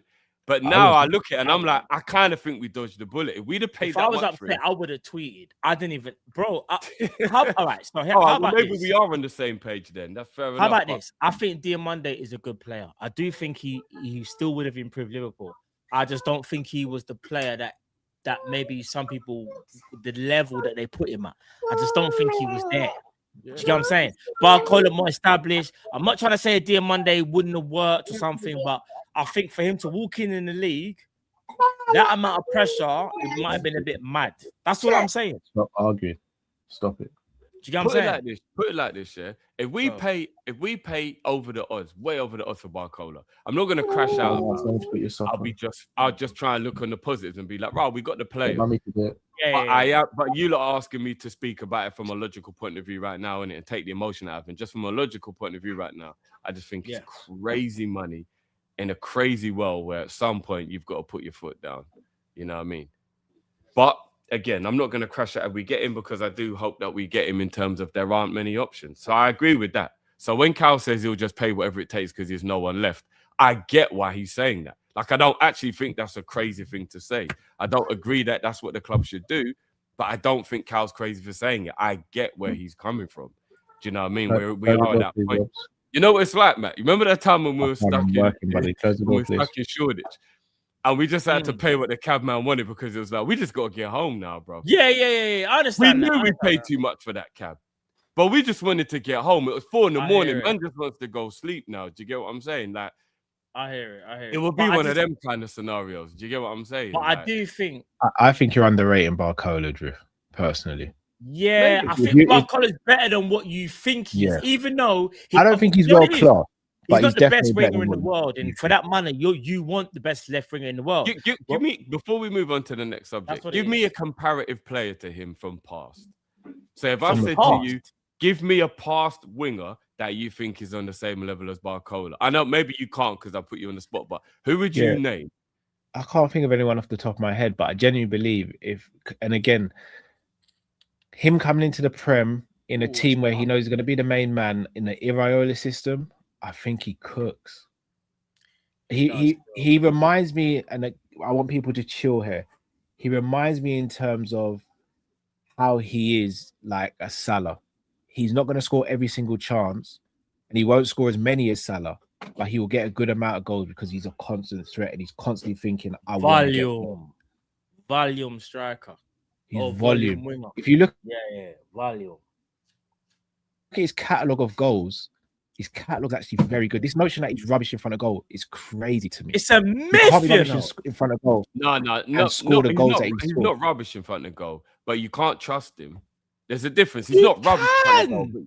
Nah, if he's one on one with the goalkeeper, he's more trustworthy than most. 50. But he's more trustworthy. He's more trustworthy than maybe barring Semenyo in front of goal. He's more trustworthy. I would go as far as saying he's more trustworthy in front of goal than Diaz. Nah, not for me. 100% he is. 100%. And again, I'm not going to argue with you, but not for me. Like if Barcola's through on goal, I'm holding. You know when them ones where you're like, he's got to prove to you that he can do it. Like basically, yeah. That's fine though. That's fine. I just think. Because remember, we're talking about the price as well. We're talking about if you start paying like 130, I can't have you scrambling in front of goal. You know, I can't. No, I fully understand it, bro. But what you have to remember is, bro, we're getting a top winger, you know. Don't get twisted. He might not be the best winger, but for me, Barcola probably top 5, though. Top 5 left wingers. Let me ask you, I don't even know if you lot spoke about this in the first 15 minutes of the show. If we're going to start going into the realms of them stupid prices like that, why wouldn't we pivot to Vinny? If you want to start paying that type of money, why would we not go and pivot over and see what go on with that? Because I'd rather pay 130 for Vinny than 130 for Barcola. I think with Vinny costs more than that. Nah, I don't. Not with 1 year. Not with 1 year left. Oh, you don't know Real Madrid. It's Vinny, bro. You think you'd have to pay more than 130 million pounds for a player with 1 year left? I know he's Vinny, but no.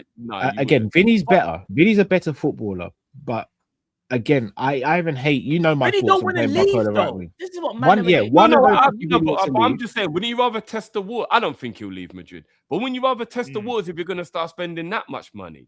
I did, yeah, maybe. No, I No, would. seriously, but would I you just not don't start think going and Vinny- talking to Real Madrid? We're But going to the go into rumor that, is, bro. rumor has it, we've had a conversation with them, man, and apparently we said no. I don't think we I said didn't- no I for a didn't know reason. we- I don't believe that though. You're telling me Alright, so- Liverpool Football Club spoke to Let me Vinny ask and we said, nah, you're blessed over there. I don't know. Let me No, ask you both a I question. believe Vinny's just he just wants a new contract at Madrid. That's He what I wants to, believe. yeah, 100. But I would we all, rather we try all, and we all explore rate the Vinny. We all think Vinny's top 3 left wingers in the world. Yeah, Could even be Vinny number cold, 1, bro. right? Vinny's cold. No debate there. Does he Yeah. work in the Premier League in an Iraola system? Yes, he does. He Maybe does. not, because he's not exactly a hard-working pressing winger. So I get where Cal's coming from. No, he's not, Matt. He's He's not. From a defensive point of view, he's not good. Going Like- forward, Matt, he's Come on, brilliant, Matt. That's one of the magnificent. reasons why Real Madrid have a few issues now and again, because in those big games, you ain't got Mbappe and Vinny helping. They don't When help. Vinny is switched on, he's what? He does. He doesn't work hard, Matt. Let's just be real. He doesn't. He bro. doesn't. Not Alright. defensively, Matt. He doesn't. Alright. Come on, man. He's We- brilliant, no, Matt. He's brilliant. But for me, if you're I'm going to gonna buy do a Vinny, towel. I'm you gonna got to get my change the whole towel. structure. You got to change the whole structure of the team if you're going to buy Vinny. Alright. And I don't think we're in a position to do that. If Vinny was the only piece of the puzzle we needed, then yeah, go for it. But he's not. He's not the only piece of the puzzle we need. I don't know, man. I just think the money Yeah, is man. crazy for. How much you lot think he'd be in wages, Barcola? 300 maybe. About 200. Between 200 and 300. Yeah, Fine probably. for me. Look, if we do it, we do it, and I'll be happy 250, we've got the something like that. player in. I'm not going to start moaning and complaining if we pay over the odds. I'll just be like, it'll be like The Rock with the people's eyebrow, you know, just like I'll be like, So genuinely, then, Drift, what winger would get you hyped then? Outside of the obvious Olise's and there Cavani. isn't any. That's the point, bro. You We know how I have to feel buy at the it, but we moment, need- Cal. but we I'm have so to buy disgruntled winners. with this dry ass football and the lack of talent in the world. It's unbelievable. But those are the only ones that get me excited. If it was Yamal, if it was Olise, if it was Vinny, if it was Kvaratskhelia, they're the only ones that get me excited. I can't lie. Everyone else, I'm just like, let's see how this goes. Cool, let's roll. Do you think he's a significant upgrade on Gakpo? Yeah, he's an upgrade on Gakpo. Isn't that what it's all about then? Rather than Yeah. it being the name of the player. No, but when we're talking about these prices, maybe I've just got to get over it. Maybe I'm still not quite getting used to the fact that these prices are just crazy. But for me, when I hear 130, I need to hear the type of player that you talk about in the barbershop. I need to hear the type of player that the whole world is jealous you just bought. I don't need it to be a player where some man are like, is he even that good? But Do them you get days what I'm are going? long Like, gone, Drift. Them days are long gone. João Felix done moved to Atletico Madrid for like £100 million, and I know, and maybe I've got to get Declan used to Rice it. and Caicedo moved for £100 million. Like them days are long gone now. Yeah, but Caicedo was a better DM than Barcola was a winger, so I still see more understanding to that than I do this. Caicedo played for Brighton. That was the highest level he'd played. No, but talent-wise, he's still a better DM than Barcola is a winger. I disagree. Hey, wait, what? What? But he's what but Caicedo was a top 5 DM in world football. Barcola's not a top 5 winger in world football. based When on was what he- Caicedo a top 5 DM in world football? he Who's only played for let me Brighton. 5 DMs better than Caicedo? No, wait there. Wait, At when the was time of him moving, he was a top when he 5, was yeah. at Brighton, he was a top 5 CDM in world football. Yeah, and still now. How This can is you the be- reason why we crashed out with excitement thinking we bought him. Who's a better DM than Caicedo? I mean, I'd have to think of the name. Apart but from I wouldn't have. Rodri, who's a better DM than Caicedo outside of Rodri? What? Drift, he'd only played at Brighton up until that point. No, but that's irrelevant though, Cal. The It's talent not was irre- clear. That was it's why not everyone was irrelevant. willing I to He's think never pay he played showed money. potential to be one of the best DMs in world football. Yeah, he had the You know what it is, potential. Drift? But he You're wasn't doing- he wasn't there yet. I feel like you're That's doing. why we were so happy. Because he had the potential to be that guy. I'm not saying he didn't have the potential, but he wasn't there at the time. I think, I'd have to go back and check. To be fair, I'd have to go and check. Even at that time, there weren't 5 DMs in the world better than Caicedo at that time. I'd have to go and check, but like, Like and they still aren't now. Whereas Rodri, whereas for me, Barcola's not a top 5 winger. He's good, but I just don't think he's top 5. Name 5 top left. No, remember, wingers. I just did remember. I just. No, you didn't say top left. You didn't say 5 left wingers. Oh, because you added strikers basically. They're wingers, but they can play up front. They're strikers. Dembele plays centre forward. Mbappe plays centre forward, bro. We can't. I understand what you're saying. Before Dembele went to PSG, no one would have said he's a striker. We can't understand that, but we can only go with what they're doing now. Enrique plays him as a false 9. Yeah, but a new manager could come in and put him back on the wing. That's just what's happening. But where he plays is where he plays. But where he plays, he's still a winger. He's not. He's not a left winger anymore. Like it's done. I know things change. I know Dembele's definitely not playing left. I couldn't tell you the last time I saw Dembele. Dembele can't do the wing thing as effectively anymore. Not as effectively. Remember, we spent the whole time talking about the reason why we probably would be better off buying Haaland than Mbappe is because Mbappe himself said he's not a striker and he doesn't work that great down the middle. We had that whole conversation. I know it was 2 years ago, but we had that whole conversation. Now, all of a sudden, man's telling me I can't call him a winger anymore because he's been up front for Madrid for 2 years. He is definitely a winger, but he just plays up front for Madrid because they've got Vinny. You think if Real Madrid, I promise you, if Real Madrid got a proper striker next week, like Haaland, yeah, I guarantee you they'll put Mbappe on the wing. If Vinny Jr. leaves this, what was the year Mbappe last played wing? I guarantee you Mbappe goes back on the wing. What was the year Mbappe last played wing? Well, he flirted with being on the wing when he was at PSG. So it was like 2 or 3 years ago. He played strike number 9 for PSG as well. He's played number 9. Why are we rewriting the history, boys? We know we had these conversations and said he's not as good of a striker as he is a winger. We had these conversations. You did. No. You and Carl did. I said we did. He's gotten to an age where he's mature, where he plays centre now. You and Carl, don't put me there. So if Haaland went I was not there. I remember I had this argument with you and I said, he's not a winger anymore. You telling me it's not Mbappe back on the left wing? It's 100% Mbappe back on the left wing. Because he's still a winger. Wait there. For France, he could have played wing. Yeah, but they don't have any good strikers at France. If France had Haaland, Mbappe would play on the wing. 4 years ago, who was playing striker for France? If Haaland was French, Mbappe would play Haaland's not French. Now, I'm telling you, Haaland's just going to change everything. No, because France don't have a striker. Who do France have? They got no strikers, bro. Broski. My whole point So they play the best person to play 4 years ago, he was playing striker still. Bro, I swear at the Euros, it was still Giroud up front. He was playing striker at that point, you know. I swear it was still Giroud up front. They brought Giroud on. No, bro. Please don't gaslight me. At the Euros, I swear it was still Giroud up front. Mbappe left wing striker. Am I wrong, guys? Was it not Giroud up front and then Mbappe left wing? If I'm wrong, I'm gonna say my bad. I'm wrong. I'm gonna go and check the 2002. Regardless, we're arguing about the last. Anyway. Yeah, I can only judge a player where they're playing currently now, innit? And if they're playing that position now, then I can't call Dembele and Mbappe wingers. I can't do that. It's being disingenuous. Because they're not, they don't play there for their club. That would be like saying if for the last 6 months they played Elise in the 10 at Bayern Munich, we just have to call him a 10. It's not 6 months though, it's years, Drift. It's actually years they played as but remember, it's only to facilitate the system around the players they have. Regardless, if Vinny Jr. wasn't at Real Madrid as one of the best left wingers in world football, Mbappe would be left wing. But you're not going to get rid of Vinicius to play him there, so they play him differently. Either way, you're right. Mbappe play left wing. Yeah, that's what I'm saying, man. All I'm doing is hold my hands up. No. I remember. No, fair play. But this is the reason why I still count Mbappe as a left winger. Because for me, I feel like he's just playing up front because that's the only option. If Vinny leaves Real Madrid in this window, yeah, they can't thingy, and he leaves in this window, I guarantee you Real Madrid will buy a striker and put Mbappe left wing rather than try and buy a left winger. I guarantee you that's what they will do. They could just play Andy Monday out there. But what I was going to say... he's not good on the left Monday. What I was going to say, since that final, Mbappe's had injuries. And even though people...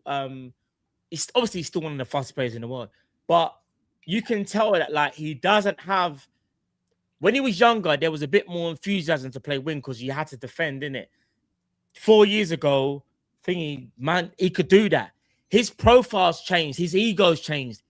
Yeah, he's to not get the tracking best back. out. Yeah. To get the best out of Yeah, Mbappe, you have to play him through the middle. Don't get me wrong. Yes, his profile on paper is a winger. He's a profile, but you're gonna get the best out of him as a striker. Like in my now, anyway. I think if he was younger, I don't know, Matt. If you had a great forward up front, that could help him. But he has to think buy he would into it probably be defensively. just as That's my productive. thing with Mbappe, isn't it? You'd have to buy into it, But anyway, yeah. So back to go what on, we're go on, saying. yeah. Outside of Barcola, I totally understand with you lot that there's no other options. So just get it done in it. Just go and buy him now. But I'm definitely gonna have a raised eyebrow if we pay more than 110 sterling. That's all I'm saying. I'm gonna be like, raw, we've been shafted there, innit? But it is what it is. I'm not gonna crash out about it, but I will feel like we got shafted. Do you guys think we get a right winger if we get Barcola? Oh no. We're only gonna get one winger. No, We're only gonna get one more winger. So Barcola's the last winger that we get still. And that's why we think that, because the whole summer we've been linked with Yandy and Monday and Barcola. It wasn't one or the other. It was two. We kind of no, got but was it ever simultaneously? Barcola was the second option, bro. No, All Fabrizio kept on saying was, guys, Diamande, yes, primary target, but I don't even know what I'm trying to do. Fabrizio, but it's crazy. I you need to work on my Italian, fam. guys. Does that sound better? Guys. The accent's crazy, bro. The accent's crazy, man. I'm not gonna lie. You gotta put a little bit more of a mamma mia in there. Yeah, bro. but that's easy. Mario Luigi. Anyone could do that. That's cheating, though. You know, we said Mario Luigi. That's cheating. I didn't want to do that. But what I was gonna say though is, he always said that Gian Diamande was the primary target, but it was like, but don't forget about Barcola. Don't forget about Barcola. I don't He's basically saying, if it don't happen, Barcola's there. He kept on saying it, Frat. He didn't say both. I don't think it was never one or the other. It was always Yandy Diamande and Barcola. No, he didn't. Where did you hear that? Fabrizio was saying it. No, he never said both. Man, I'm gonna find the tweet. Find it. And if I'm wrong again, I'll take a time out because I'll be wrong twice then. Which one of you agrees with me? Which one of you agrees with me it was only one, and which one thinks that we would have got? I'm saying Fabrizio said Yandy Diamande primary target, but don't forget about Barcola. Like if it doesn't work, then you'll go and get Barcola. He kept on saying Barcola is basically like he's lined up in case we can't get Yandy Diamande. Yeah, I agree with that. But Matt, that's why I'm saying no way we was getting both of them. Oh, yeah, we're on the same page. That's what I'm saying. We was never buying both. There was no way we were getting both. That was never happening. Go on. There was no way on this world we was going to pay 100 mil plus for two wingers at the same time. No way. If man them really think we was going to spend like 250 on two wingers, no way. You've got more wrong than you than what Arnie Slot does. I'm just being honest. I would want to know where you got that level of optimism from. Yeah, we was never getting both. He always kept on saying, guys, don't forget about Barcola. Don't forget. This was even when he was speaking about Yandy Diamande. He was like, guys, I keep telling you. But he never said, he never kind of like sort of like gave an inkling that we would get both of them. It was always one or the other. In my opinion, that's what do you not believe any of the links we've heard about anything outside of the Barcola and the Diamande stuff? I think those are the only two things that are even real. I don't believe any of the other news, you know. We're in talks with PSG. Don't get twisted. We're talking to them right now. No, I'm saying apart from Barcola and Diamande, you see any other link, I don't even believe it's real. We haven't moved on any player yet. Yeah, but again, that's why I can't crash out until the end of the window. Even though I'm worried, I've said this on record, I'm worried. This notion that it's just Barcola. Why we linked with Ryan to Barcola? Who's linked us with Ryan, bro? I'm just gonna ask you one question. Who's linked us with Ryan? Quite a few people have linked us to Ryan. No, Indy. All right, fair. Give me another credible journalist, and I won't say nothing. Fabrizio did mention Yandy and Monday, and also Barcola as well. It was always both. It was never one or the other. No. And Matt, where's the one I haven't seen it. Haven't seen the video. Where is it? Oh, let me find it for you, man. So he said Liverpool are planning to get both. No, not planning to get both, but it wasn't one or the other. It wasn't. It was, bro. wasn't Matt. It wasn't Liverpool trying to get Diamonde, and if they fail, then they'll go for Barcola. It was always I feel Liverpool like Diamonde and Barcola. It's never one or the other. I feel like our fan base is cling on to all these ITK people and just go with what they say. Broski, I've never seen one big journalist say Liverpool are interested in Ryan. It's only been ITKs and certain. Right, so this is for May the 26th. PSG Yeah. and Liverpool are both in talks with Jan Diamonde's camp over a move this summer. Decision up to Diamonde, but RB Leipzig after, but also RB Leipzig after they offered him a new deal and release clause. LFC also have Bradley Barcola high on shortlist. It was never high on the shortlist. So how does that, bro? That even tells you they have him high on the shortlist. If to say if Jan Diamonde doesn't work, Barcola's right there. Am I reading this wrong, dude? No, Matt, I agree with you. That's how I look at it. I don't, bro. There's never been an inkling where like he said, keep an eye out. Like when the Diamande deal was when we made that bid, he never said like, yeah, Liverpool gonna try and do a double swoop. It was always one or the other. That's how I saw it. That's how I've seen it. I personally think it was both. I think Liverpool went into window wanting 2 or 3 wingers. I think Munoz has come in. Sorry, Iraola saying on Born and Red, Fabrizio said both as well. He said we were in. I don't even want to get into the. I don't think it was just one or the other. I'm not saying we would have definitely got both, but I do think there's a world where if we get Barcola, bro, I still think we'll try for another winger. Because people saw we got Ekatika and Issa, everyone feels like because of the 2 names, 100%. Lightning don't always strike twice. I'll tell you that much. From what I've been led to believe, it was one or the other. Liverpool were never going to get both of them wingers in. They just weren't.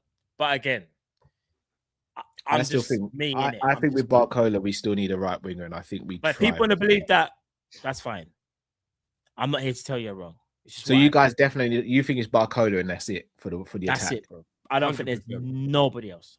If Liverpool go out and get another winger, I will sit here and say, raw, I did not know that. And if I'm wrong, I'll be happy to be wrong. I'll be happily say I'm wrong. I'm glad I'm wrong. When we're sitting there on the 28th of July, pretty much, because it's nearly midnight. So it's the 28th of July, and we haven't even remotely got close to getting one player through the door. I have no faith that all of a sudden they're just going to sporadically do so much better that we're going to get like 4 or 5 players before the window starts. And considering we need a right back, we need a defensive midfielder, and we need a centre back. If we buy 2 wingers, we're looking at 4 to 5 players, and that means that we need to do so. We've took this long to do just one, and then randomly we're just going to get like 4 done in a short space of time. It feels a little bit hard to believe, but I hope I'm wrong. I don't think we'll get a centre midfielder, and I don't think we'll get a right back. I think the most we'll do is Barcola, a centre back, and another attacker. I don't think not buying a right back is negligence beyond belief. Well, that leads us to perfect into the next segment. Liverpool have actually been linked with Spence and Guevara-Reid. Now, Matt, I know you're a fan of Guevara-Reid. I've not really watched enough of him to really have an opinion on him. Again, I've been quite open with how much I rate Spence, and Spence would be my first choice.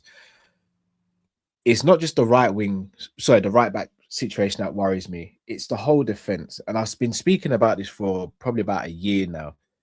Mm-hmm. That preseason game gave me everything I needed to know about this whole defensive situation. Xhaka couldn't even make the bench, and Joe Gomez got substituted off in the first 9 minutes. Oh, swear, he didn't play. No, he was left out of the team for precautionary reasons, and he's got knee straps on in inside training and all that. Or who's that? Sorry, Jamie Xhaka. Harvey Elliott also. It's not a knee strap. It's like the kinesthetic tape or something. I'm joking. Elliott also has that as well. So, and Elliott played, but they don't want to risk him. I hear it. No, they don't want to risk him. Was just left out again. I swear Iraola said the only reason Xhaka didn't play is he's just being smart with him. It wasn't that he's not fit or anything. He was left out for precautionary reasons. I think he said that because he didn't play a lot of football towards the end of the season, he's just giving them a little bit more time to get used to. Like, I don't think there's anything wrong with Xhaka. He said he'll play before the tour's over. But that's the point. Like, we need someone fit and raring to go. Well, I'm No, gonna I say think, I think if I he is fit, speak, though. I just think they're being smart with him. I don't think there's If I- any issue with him. if I speak, Leone there's still nothing hasn't wrong with resumed. Leone still hasn't resumed full training. Yeah. Gomez has just got injured again. Don't know the extent of Joe Gomez's injury, but just got injured again. And Virgil's not even touched back with the team yet because he's what's just played this? the World Someone Cup. says Jacquet isn't even available for Wrexham on Thursday.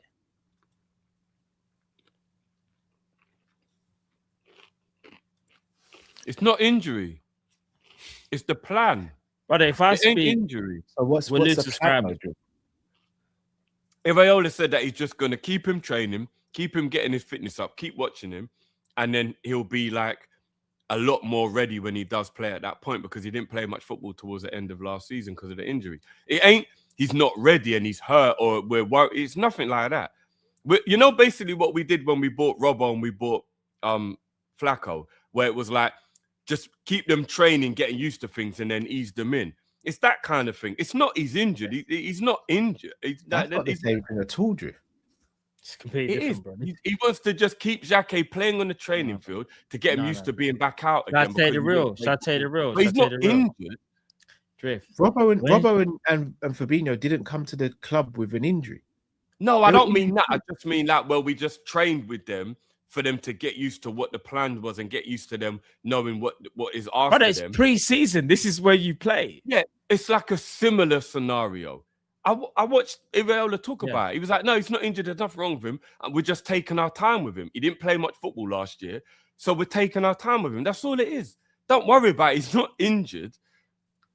Trust me, we ain't got to worry about his fitness. There's nothing wrong with his With fitness. Jeremy and Jacquet, we decided to take it easy with him. He's been a lot once about playing with a shoulder injury. So I think we're going to take it easy with him. I literally watched the interview. I didn't even read a quote. I watched him talk about it. But that tells me everything. Is that not a little bit of a worry then, Drew? That tells me everything that I already knew. Smart, isn't it? It's just smart. Just ease him in a little bit easier. Like, what's the point in him jumping straight into the deep end? Just ease him in a little bit. I ain't got a problem with that.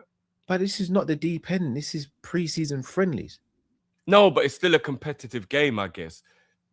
So they still just want to keep him working up his fitness in training. And how many games we've got left of the US tour? 2, right?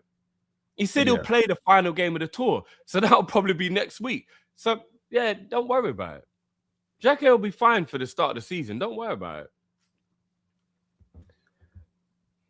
it. This defensive situation worries the hell out of me, man.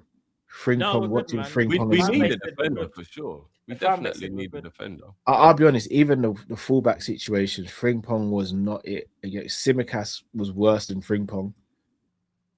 This Tsimikas stuff's going way under the radar. It's really peeing me off. Frimpong's getting all the bullets. Tsimikas has been... I couldn't say the last time Tsimikas played well for Liverpool. Do you know the only reason why I'm not crashing out over Tsimikas, even though I agree with you, bro, that we should upgrade on him, is Tsimikas has always been a player who takes 2-3 games to get up to speed, and then once he does, you're like, oh yeah, and you remember he's good. So I'm not going to get too angry at a pre-season game where he didn't look good. But I agree that we should technically be upgrading on him. Yeah, he was at Roma and couldn't get games at Roma. No, I hear it. It's the worst Italian league we've seen in our lifetime, and he couldn't get games at Roma. But Tsimikas was always the type of player who needed a few games to get up to speed. So what I'm saying is, in 3 or 4 games' time is more when I'd get worried, rather than the first game he's had in pre-season for God knows how long. Calvin Ramsey looked better at right back. I agree with that. Calvin Ramsey at right back looked better than Frimpong at right back. Yeah, that doesn't surprise me at all. You know, I actually feel bad and guilty for the way I spoke about Frimpong, because it is wrong to just always talk negatively about one of your own players. So I'm trying my best not to. But you lot know how I feel. I know it sounds like an insult, but I watched Frimpong playing for Liverpool and it almost makes me believe I could have. I don't know how Frimpong got to this level. I really don't. See, that's why I think you're going too far. He's not crap. Nah, Cal. He's not crap. This is why I think we go too far. There's a I level. know man them at the park in the pen. Better but they're than clearly Frimpong. not. But they're clearly not, though, are they? No, they just didn't have the dedication. They smoked weed. They did all that. Bro, So they're not we're better talking then. about talent. And But again, talent only takes you so far, bro. Talent's only hot. Like talent's 25% How of are you what gonna makes you a good apologize and footballer. then say there's money in the bro? Like talent is 25% of what makes you a footballer.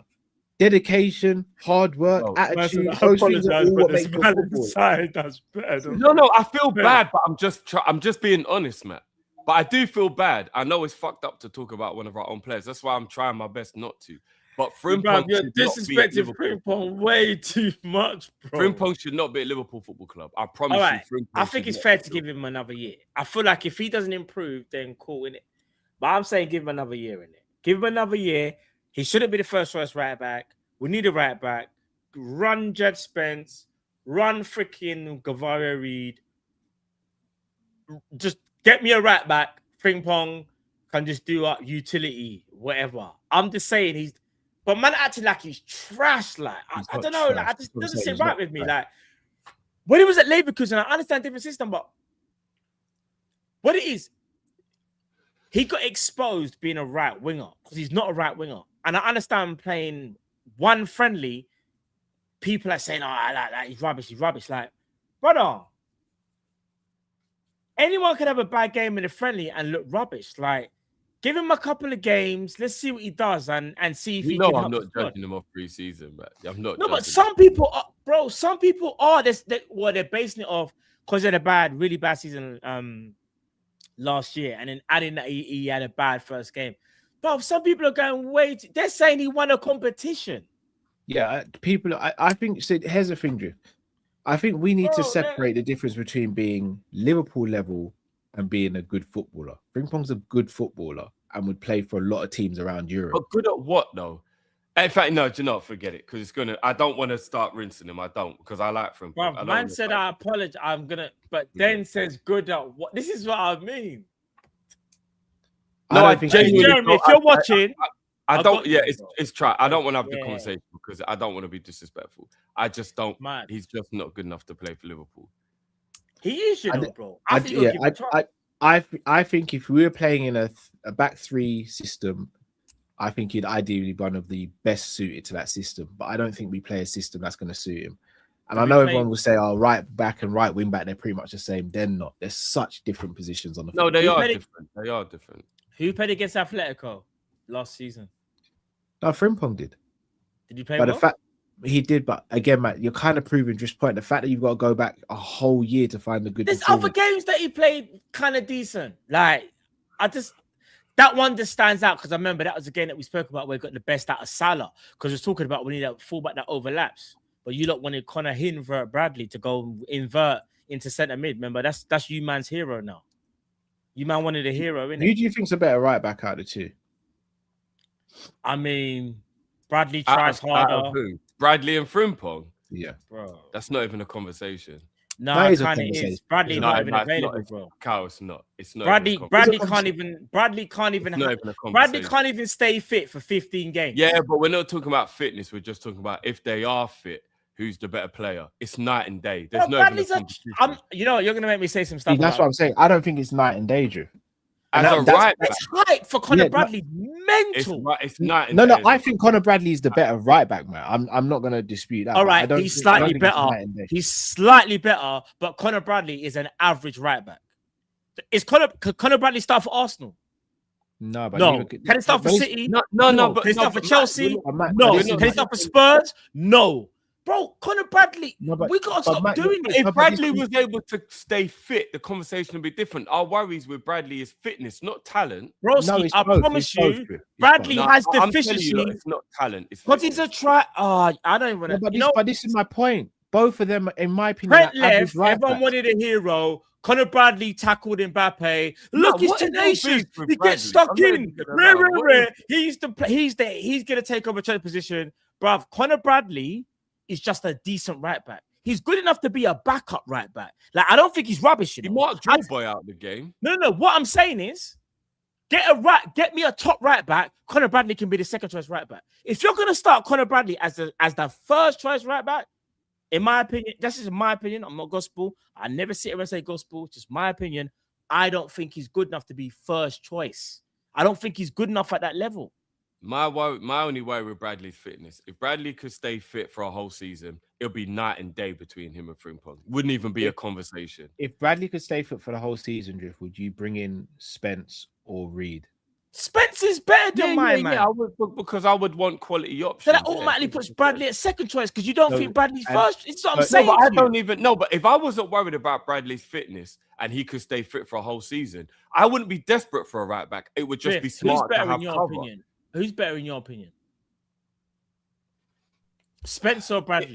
I would probably say Spence because Spence is better at attacking, so he's an all-round better fullback. But from a defensive point of view, I don't think there's anything in it. Who's better? Timber. Right, Timber? No, Timber's a better defender than Bradley, yeah. How about this? This is going to sound crazy. But why are we comparing him to others? No, because he's still good enough to be a Liverpool. Defensively, Spence is way ahead of Bradley, by the way. I'm saying Bradley defensively because he puts in like these tough challenges. But you know, Bradley, from a tactical point of view, you can get at him. It's because he does the. I don't want to say it, but he does the. When whole, has Bradley ever played in the team long enough for these doubts to be there? Because it always seems to be injuries that interrupt him. It's always injuries that interrupt him. I've never changed my opinion on Conor Bradley. I've been not to draw it out, dude, but I've seen Adingra, for example, destroy Bradley in games. Well, Bradley, there's this hype around Bradley. When did that happen? What, get past him one time in a match? No, it wasn't one time, Jeff. He dealt with Bradley kind of a few times. Like, again, I'm not saying Bradley's rubbish, but he's not on the same level as Spence defensively. Yeah, Spence he's not rubbish. I never said he's rubbish. He's just not on the level that people think he's at. People think he should be first choice Liverpool right back. That's mental to me. That's crazy. Conor Bradley is a good backup right back. He should not be first choice, in my opinion, for Liverpool. We should be getting someone better than him, and he's the backup. Fair enough. Of course you can upgrade him. He's not world class or anything. No, but he's actually if everyone actually things have kind of changed now, innit? Because we ain't got Konate. But I was gonna say by default he will be the weakest link in our defense. But obviously I didn't even see Xhaka kick ball yet, so I can't even say nothing. So, well, fair enough. Do you guys think we get a right back this summer? Bro, that's a good question. At the moment, Cal, if I'm being honest with you, the way the club are moving, I'm not confident about anything. The club have really got to pick my spirits back up a bit here. I'm not confident about anything. Don't worry, man. We got Joe Gomez at home, bro. I'm genuinely not. Even the Barcola stuff. Liverpool are just a weird team at the moment. I don't know what we're doing. I don't know what we're playing at. I don't know what they feel is a priority. I don't know anything.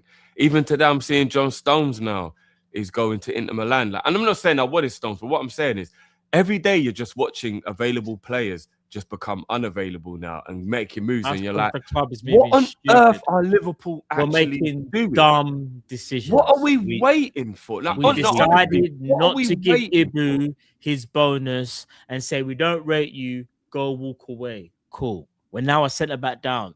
And we've gone to the media. No, we're all right, man. We got 4 centre-backs. One of them being Joe Gomez, who we already knew. How about this? When Ibu left, a lot of the fan base was like, you're counting Joe Gomez as a centre-back. And then in the media, they were saying he can cover right back. He got injured within how many minutes, Cal? 9 minutes of the game. He's already injured, bro. Joe Gomez, bro, I've got love for Gomez. That's my guy, bro. But I just got to be realistic. He does pick up injuries.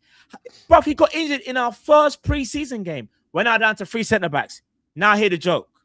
This is what I didn't want to say, but I'm going to say I don't care. Xhaka's had been struggling with a shoulder injury. Don't let no one fool you. When he signed, he even got asked, can you play? Oh, yeah, I can play. But the Liverpool staff said, basically, it's better for me to rest. That's fine. Take more rest. I already knew you was injured or recovering. That's fine. He's not injured, bro. They're just trying to get him back up to speed. Let me get this off my check. And then, yeah. Xhaka signed, and he said, literally, paraphrasing, I'm good, but they told me I need more time recovery. All right, cool. I'll take your word for it. You need more recovery. That's fine. You've had a bad shoulder injury. That's all well and blessed. But you're still a bit concerned. Leone, ACL. Yeah, Leone will be back in training soon. Leone's coming off an ACL, and man think just because he's young, he's just supposed to recover because he's Superman. No, it don't work like that. And then we got Joe Gomez, who's injury prone, and Virgil, who's getting older. But man think our centre-back situation ain't something dire and something like that we should be petrified of. Our centre-back situation is the worst in the whole Liverpool setup. Oh, shit. In the worst whole Liverpool setup. I just spilled my drink. That's how angry I am. In the whole Liverpool setup, it's the worst. The worst. Asian centre-back who's still cold, one of the best. Jacquet still trying to manage the shoulder injury. The only coming off the back of the ACL, Joe Gomez injured within 9 minutes. But we're all right at centre-back. And Ibu should have left. He snaked us. We should never have kept him. Liverpool made the right move. Who said that we're all right at defense? I think everyone agrees we need one. Drift, I don't want to do the whole thing, but do you know what people were doing? Yeah, Jacquet's got the number 5. Yeah. We don't need Ibu's a snake. Get rid of him. I told you, Jacquet's the coach. Jacquet hasn't kicked one ball. Jacquet's recovering. Jacquet will be cold. It would have been good, in my opinion, to keep Ibu and still get Jacquet. Yeah. We needed 5 centre-backs because we have an injury-prone Joe Gomez who broke down in the first game and ACL recovering Leone. But man, them was trying to convince themselves because Ibu at Real Madrid, yeah, we made the best thing. Yeah, Ibu's going Madrid. He's a snake like Trent. Yeah, boom. Come on, man. Can What I are ask we a doing question here? as well? Everyone's saying Ibu didn't want to Self-awareness. stay. Didn't Ibu come out a few times and say that he did He want wants to to stay? stay. Yes. People don't like Ibu, so it's an easy. They don't narrative. like him. They never liked him. He's a bozo, remember? He's a bozo. He makes mistakes. We don't need him. Remember that one?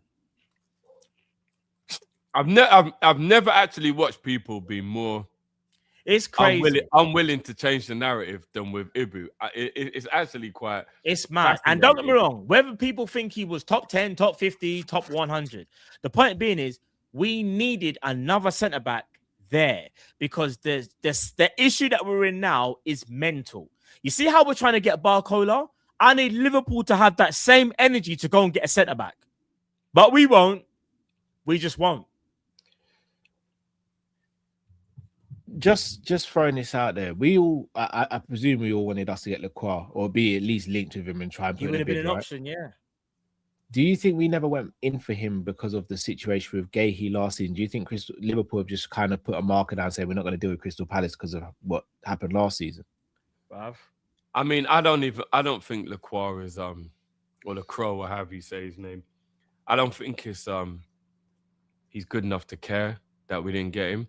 But if you want to ask, like, as one of the options why we didn't think about it, I'm more worried it's because we're not going to buy a centre back.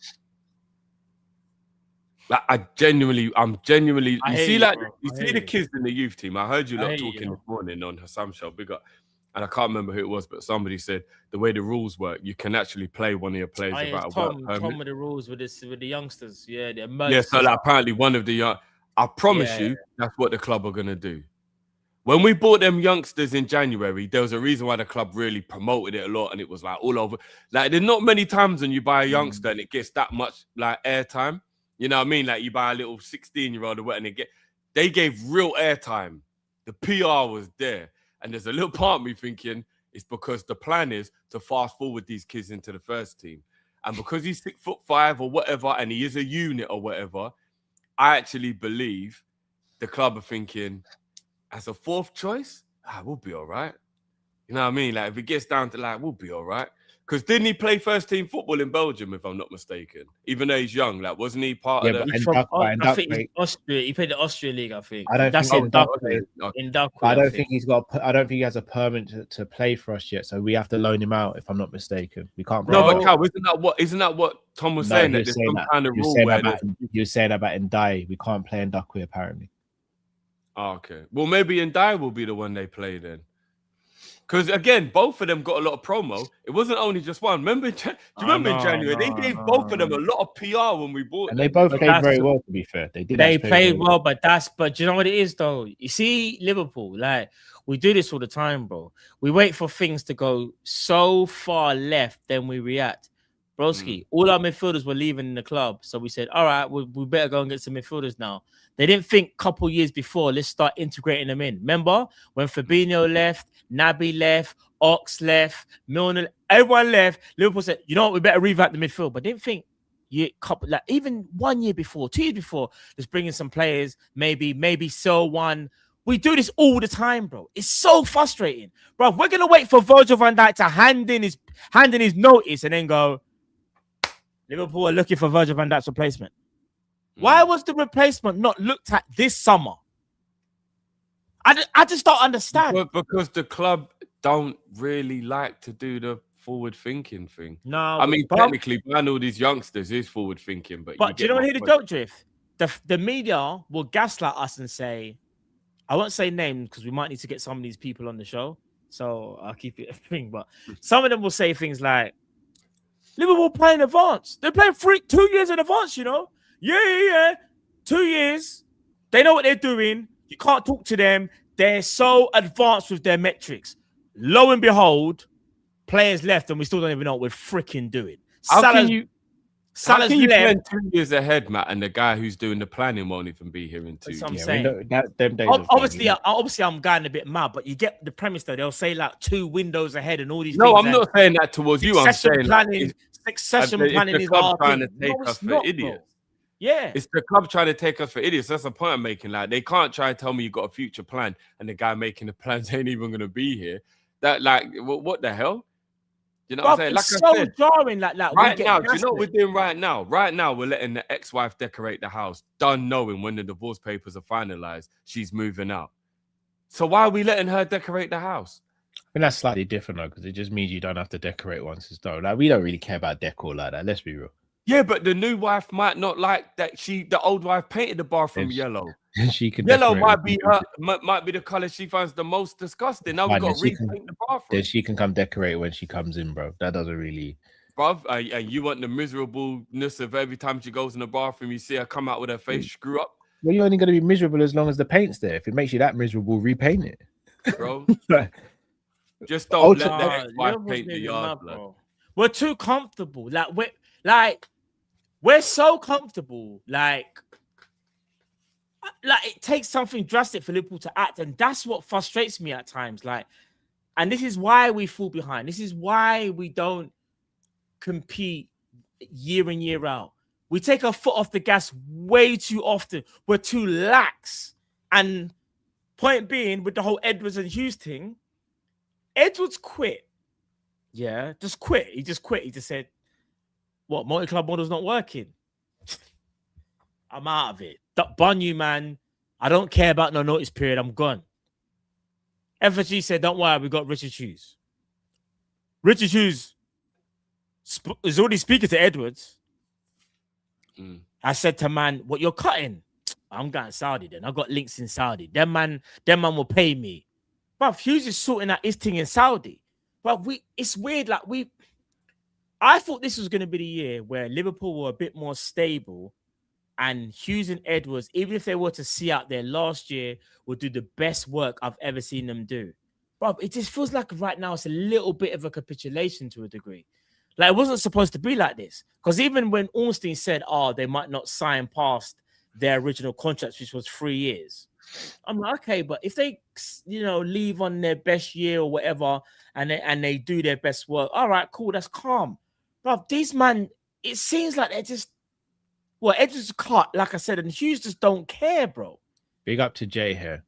We need to realize just because we don't hear anything doesn't mean anything is happening. Nothing is happening. That is a very fair point. Like, we can crash out about the centre back situation and everything, but Jay's right. There is still time left in the window. Again, I'm not going to sit here and gaslight you both and say, yeah, we're going to sign this. I personally think we get 3 more players in. No, but Cal, Was you But more I'm confident? very worried. Matt, I'm very worried. No, but this is I to just, both of you. but I just can't crash out yet. All right, what's this? Last year, Drift was like, it's gonna be the best summer ever. Remember, he said we're gonna spend beer money, and me and you, Cal, were like, Drift, man, we're not spending. We'll spend money. We're not spending. One of the best summers we've ever had. We're not debating whether it was successful or not, because obviously that's controversial. But point being is, the dopamine from the Verts Isak thing, everyone was going mental. Best summer ever. We knew we was a bit unbalanced, but we didn't give a damn. We're Liverpool and we've got Isak and Verts. We didn't care. Bruv, you see this summer, it just doesn't feel even. And maybe it needs to be the opposite, but I just don't feel as confident. When I signed Isak and Verts, I thought Slot was going to do the same thing he did last year, so I was very confident. I know we got a better manager, or should I say a better coach? Let me say a better coach, because he can coach, yeah? Yeah. But the players you brought in so far, Munoz, that's it. No, I hear that. So let me ask you guys a question. We finished 5th last season. Man City currently have strengthened because they brought in Elliot Anderson, but they could potentially lose Rodri. Arsenal have only brought in Sozolis, but they've lost Trossard. So I still think those two, in terms of squad and stability, are still ahead of us. Man United haven't brought in anyone apart from Andre Santos. Tielemans, well, appreciate that. And then Villa have brought in João Gomez and a couple of other players. Yeah. We brought in Munoz. Behind us, though. Garnacho on loan. Garnacho on loan. Have any of the teams behind us strengthened to a point where you're worried? I don't want to say it because I cussed them out, and forgive me, Spurs, man. Spurs. I know you're gonna hate me, but Spurs. All right, here's my thing. Spurs have actually got up there. They look like they're building a good squad. I just don't. I'm not convinced by Solanke, the striker, and some other stuff. But they've got a good coach. He can coach. De Zerbi can coach. He can coach the hell out of a team. Yeah. The thing is with the striker market is just as bad. So I don't know what striker they can go. But if they were under a real coach, Solanke is easier 15, 20 goal striker though. So do you think De Zerbi could get that out of him then? Because I think De Zerbi's a good coach. I'm just saying, Iraola got that out of him. So what I'm saying is, if Tottenham get their act together, they do have a 15. All right, what's Spurs' best first 7? They so can't keep him fit. Vicarian goal. I mean, his fitness is a bit. Yeah, fitness is the main issue. What is it then? Porro, Romero, Van de Ven, or Van Hecke, Senesi. No, I think apparently Romero's going. Apparently, all right. So this is Porro, Van Hecke, Van de Ven, and then either Udogie or Robertson. Yeah, and then you got Tonali and Mateus. Tonali and Fernandez, yeah, as the 2. Then on the right, Kudus. Yeah. Who's on the left? They're trying to get Savinho. Oh yeah, you're right. They're still trying to get him. Yeah. And then who's in the 10? Kulizeski or Madison, isn't it? Or Madison, yeah. Apparently they've got some new youngster as well who like plays 10 and 8, who's like a really good young player they've got coming through. I can't remember his name. Is that Mickey Moore? No, Mikey Moore. Mikey Moore. He plays on the wing, innit? Some other guy he's played in pre-season and like apparently in there. That's right. They want Gakpo, apparently, you know. They want Gakpo, reportedly. They want Gakpo, reportedly. But so they've only got one game a week. Tottenham have to be taken seriously. So do you also take Chelsea seriously as well then? 100%. Remember, I told you that if Chelsea get their window right, they could win the league. They got one game a week. I don't know about win the league, but Chelsea will contend definitely for top 4 way stronger than they did last year. If they get their window right, I'm telling you, Chelsea can win the league. And if I'm they not did saying a they're free going for... to. I'm saying that they can. One game a week with a manager who knows how to win the league. I'm not going to lie. Chelsea could slightly cook. What are we saying? Lacroix, Hato, and James will be the right centre back. James will probably be the right centre back. All right, and then Gusto right wing back. Yeah, Palestra. Oh, they bought Palestra. So who's the left wing back then? They ain't got one at the moment, so it'll probably be Hato. Hato. I thought Palestra will be on the left, no? Because Palestra will be on the right. The rumours are Chelsea and Man United are both trying for Lewis Hall. And then you already know the Caicedo Fernandez pivot already. Yeah. But will Fernandez stay? Cole will. Right, so Cole will do the left-sided centre-back thing. Yeah? Yeah. and then boom, all right, and then Enzo Fernandez, Caicedo center. They got the two dual 10s in Rodgers and Cole Palmer, and they got João Pedro. Getting Danny Welbeck in, and they're getting Welbeck, and they're trying to get Henderson. Yeah, and they've got one game a week. I'm telling you, we have to take Chelsea seriously. So as of right now, let's say as of right now, and this ties into the game we just watched at the weekend where I thought Liverpool were really good, especially in the second half. Esteval. Sorry, I forgot about Esteval. If we believe in this coach, and you yourself, Drift, have hammered home, and Matt recently have hammered home how good some of these players are and they're being slept on, should we be worried about missing out on top 4? No. If the window shut tomorrow, Liverpool finish top 4 easy. See, that's where I disagree. I disagree with you. If the window shuts now, I think we're battling for top 4 and we will struggle. That's fair enough. I think. Not saying we can't get it, Drift. I think we struggle a bit. We ain't got enough, Drift. If the window shut at midnight, we get top 4 easy. Based on what though? What's your back Based 4? on the fact that we've got better players than most of the other teams. What's your back 4? Well, my back 4, if the window shut tomorrow, it would have to be Frimpong, Xhaka, Virgil. Are you talking about based on real life for people being injured, right? Yeah. We're in a bit of bother. No, I'm not saying that's the greatest defense in the world, but I still think it's a top 4 defense. You don't, Drift. You don't. I'm not trying to. No, I don't rate Frimpong, but I rate Xhaka and I rate Kirkes and I rate Virgil.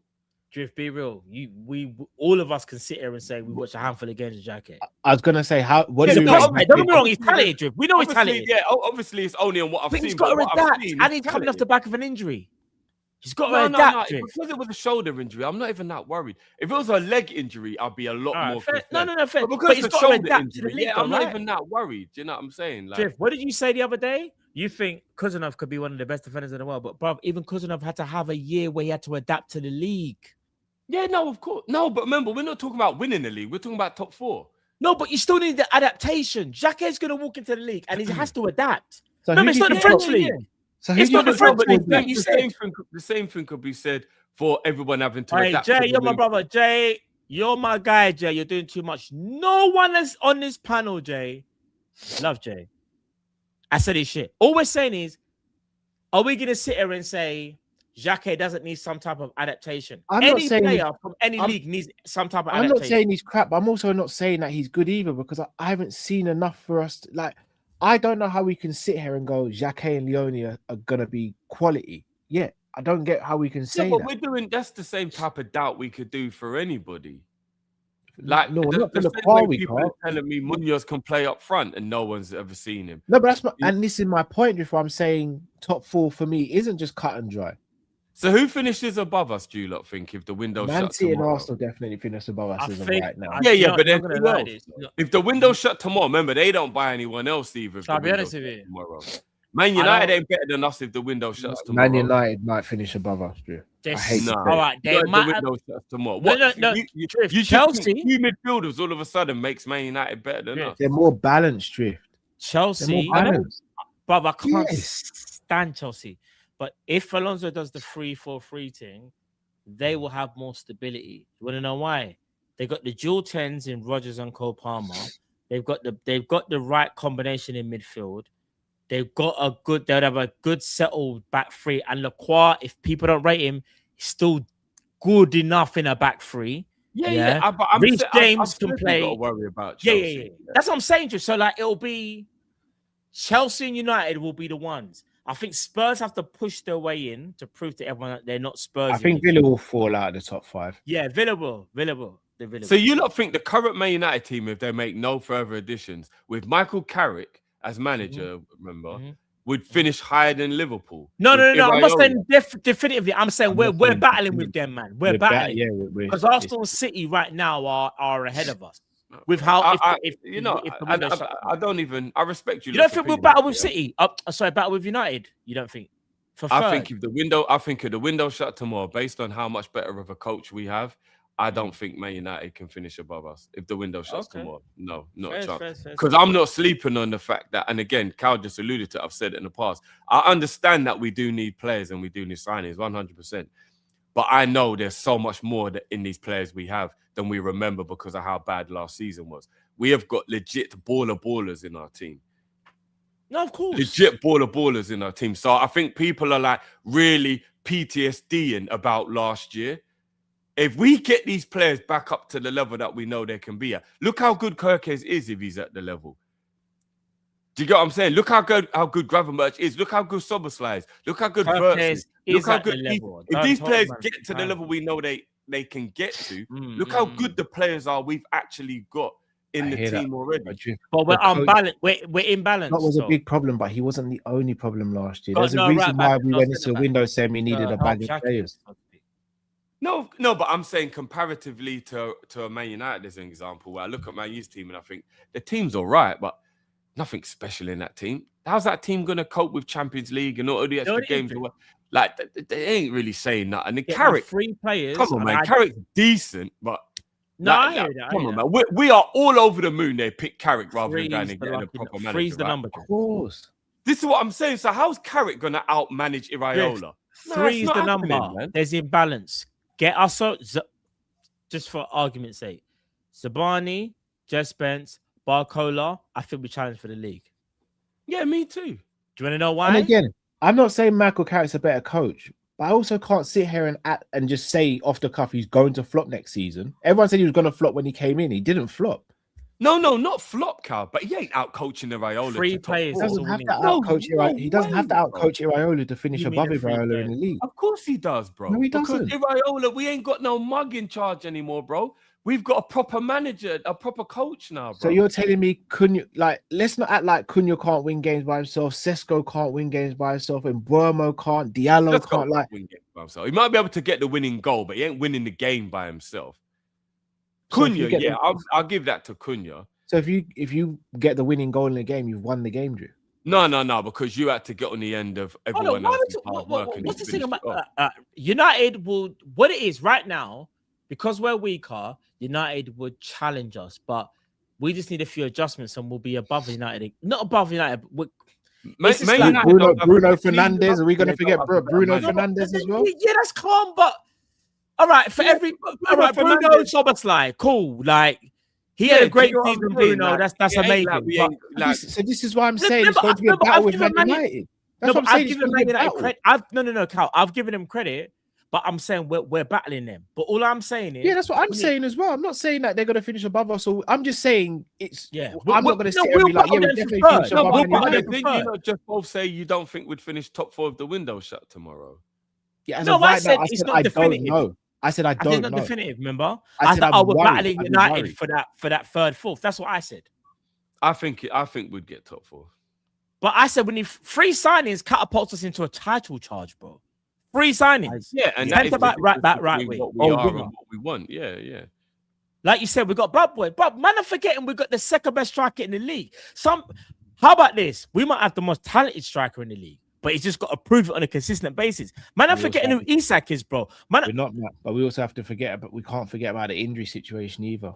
Okay, 1 year he had a bad year. Yeah. The injuries is a worry. The injuries is. Man, I'm forgetting who Isak is, though. But remember, here's the thing. The same thing. No, they have. You're right. Some people have forgotten about Isak. I agree. The same thing could be applied to Man United. I know their players aren't injury prone, but if you look at Chelsea and Man U, are the 2 teams who think we'll be battling with, right? I think Spurs have to be in the conversation as well. If you took Pedro or Sesko out of those 2 teams, they don't have a good backup striker either. Do you get what I'm saying? So it would be the equivalent. They get Welbeck. No, but I'm saying if the window shut tomorrow, because we can't count a player that's not there yet. Otherwise, we got to add a player to our team. So I'm saying if the window shut tomorrow, if the window shut at midnight, they've got no backup after Pedro. Do you get what I mean? And Man, you have no backup after. They have, but they're just rubbish. They've got Delapa and Jackson. Because we've got Gakpo. It's the same thing. It's not good enough, innit? But what I'm saying is, as a striker, I hate to say Jackson's better than Gakpo as a striker. I hate to say it. Nicholas Jackson is a better striker. Yeah, but you're come on, probably come on, right. man. Nah, It's I don't know splitting about hairs. Come Nah, on, splitting man. hairs. It's splitting hairs, but It's it not is though. splitting He's right. hairs. Gakpo's a Jackson better is actually footballer. a better winger than he is. Gakpo's a better striker. in the Gakpo's a left better wing, but it's footballer, just but as a striker, Jackson's a better Yeah, striker. yeah, Come yeah. on, Jackson, man. Come on. We yeah, can't be yeah. disingenuous. We I don't think he is, but we're splitting hairs anyway. Mm. So the point is, the same worries that we have currently about Isak, which are legit worries, unless the others improve, they've got the same issue. Do you get what I'm saying? Those two teams don't have a good backup forward, same way we don't have a good backup forward. Do you get what I mean? So our players are better than theirs. If we put both of our first 11s down, I think we got the better team. Our squad might be a little bit of a worry and a little bit lacking, but we put first 11s down on the paper. We have a better first 11 than both Chelsea and Man United. So I think we'd finish above them. But I actually don't know, Drift. now on paper, much better because the players that we've got that are the good players are tremendously better than anyone they have. Yeah, but it's So not. it adds it up anyway. Balance as well, though, Drift. Just my point. So, No, like, but bro, what is the balance issue that you think we have outside of we don't have a natural right all right, wing? all right. So I think Alisson's better than Lemens. I also It's not think even a Lemens is a good goal. conversation. Yeah, But it's no, not but Lemens is a good goal. But yeah, you're right. Alisson's clear. Right back. I think Man United got a bit of right backs. Yeah, but that's where it stops. They don't have a better centre back than Virgil. They don't have a better left back than Kirkes. They don't have a better midfielder than Szoboszlai. Arguably Bruno, but it's still a conversation. So out of the four defenders, they got a better right back. Virgil and Kirkes are the better centre back and left back. But who's the other centre back? No, Is it but we're tallying up to see who's got the best 11 because it has to be about who's got more favourable players in the 11. All right. Like Bruno and Szoboszlai is a toss of a coin. Well, Bruno Some don't might play. say Bruno, Szoboszlai some don't play in might the say 10. Szoboszlai. But no, it's Bruno starts in the team because Wirtz is playing 10 at the moment, and Bruno is ahead of Wirtz right now. Yeah, but if we want to, no, but the thing is, No, yes, Drift, I would probably he say he's is. a better number 10 proven wise in the Prem. But if we're putting an 11 down, Wirtz is still in our 11. Ahead of who? No, I'm not doing a combined 11. I'm just doing 11 versus 11. So we put our best 11 out and they put their best 11 out. We've got better players in our 11 than they do. But to do a comparative 11 versus 11, you look at each position and compare who's the better ones. And Bruno right now is ahead of Wirtz. Yeah, but that's the only player in their whole 11 that's better than anyone that would be ahead of anyone in ours other than right back. That's the point. And, right back in 10. And Bromo the right only wing. places you would pick a Man United And player. Bromo right wing. Right now, you could arguably say Cunha for the left wing as well. Oh, no. Cunha on the left wing is nowhere near better than Rio or Gakpo. Not for me, especially not productive-wise. I don't think he's productive when he plays that wide. He's better when he plays centrally. Cunha is not a left winger. He's not. Never said he's a left wing, but he plays out on the left and he was good last season. No, but he drifts inside and floats around. If we do it, he's not a left winger. For me, he's not a left winger anyway. Who would you start left wing, Cunha or Gakpo? Because I'm not including Rio in this. Rio, Gakpo. All right, Rashford is back as well. Rashford's not. He don't even love them anymore, bro. He don't care about them. He's going out alone again. But for argument's sake, Rashford is ahead. Yeah. If you want to do that, no, there's Barca Rashford and there's Man United Rashford where he's back in his ends and it all goes mad. We'd all agree Isak is the striker then, yeah? Cool. Yeah, cool. But the three behind the striker for me are Man United players. Who? Nah, no chance. Who? Cunha, Bruno, and then Mbeumo. No chance. Who? I'm playing Gakpo in the left wing over Cunha. All right, we'll agree to disagree there then. I think I'm going Gakpo as well, you know. But Bruno, Gakpo's body of work is better than what Cunha like. Gakpo's body of work. Even though at this point, bad season, I'm going Gakpo. Even though at this point Bruno's more proven, the whole point that we've all tried to stand on that we hope happens is we just get the verts we know we have, and it was all about how poorly the system was. But we're talking about talent-wise, we know what verts can be. So the comparison is like, if you're gonna pick Bruno, it's not like Wirtz is so far behind. It's a big deal. I'm not saying it's so far behind. All right, the little Jeremy Jacquet. What? I'm picking. Right, Xhaka. you just skipped over midfield. You just went straight to defense. No, because we hadn't established defense. I'm happy to go back to the pivot. I'm happy to go No, back no, to the pivot. midfield. What's the midfield for Man United? Go on. The midfield would waiting. be what? Tillemans, Santos, and Bruno, right? Yeah, And I'm not so picking that over our midfield. So what midfield you rating? No, I mean our pivot. What's the pivot? So Boslai gets in. So who's the other pivot player? Would it Soboslai You know and it's Grab. Gravenberch? What are we doing there? Better than Man United. it's Whatever Man United would have picked. You Gravenberch know it's and Grab. Soboslai. All right, fair. No, if you're saying it's Grab, I'm gonna sit here and tell you there's not much between Grab and Tillemans. And if we're gonna do the whole body of work stuff, Tillemans has got a catalogue there.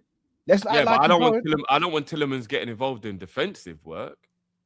Okay, but do you now see If what that'd I'm be saying? There? Santos that they're playing in DM, So it can't be. do you now see what I'm saying when I go?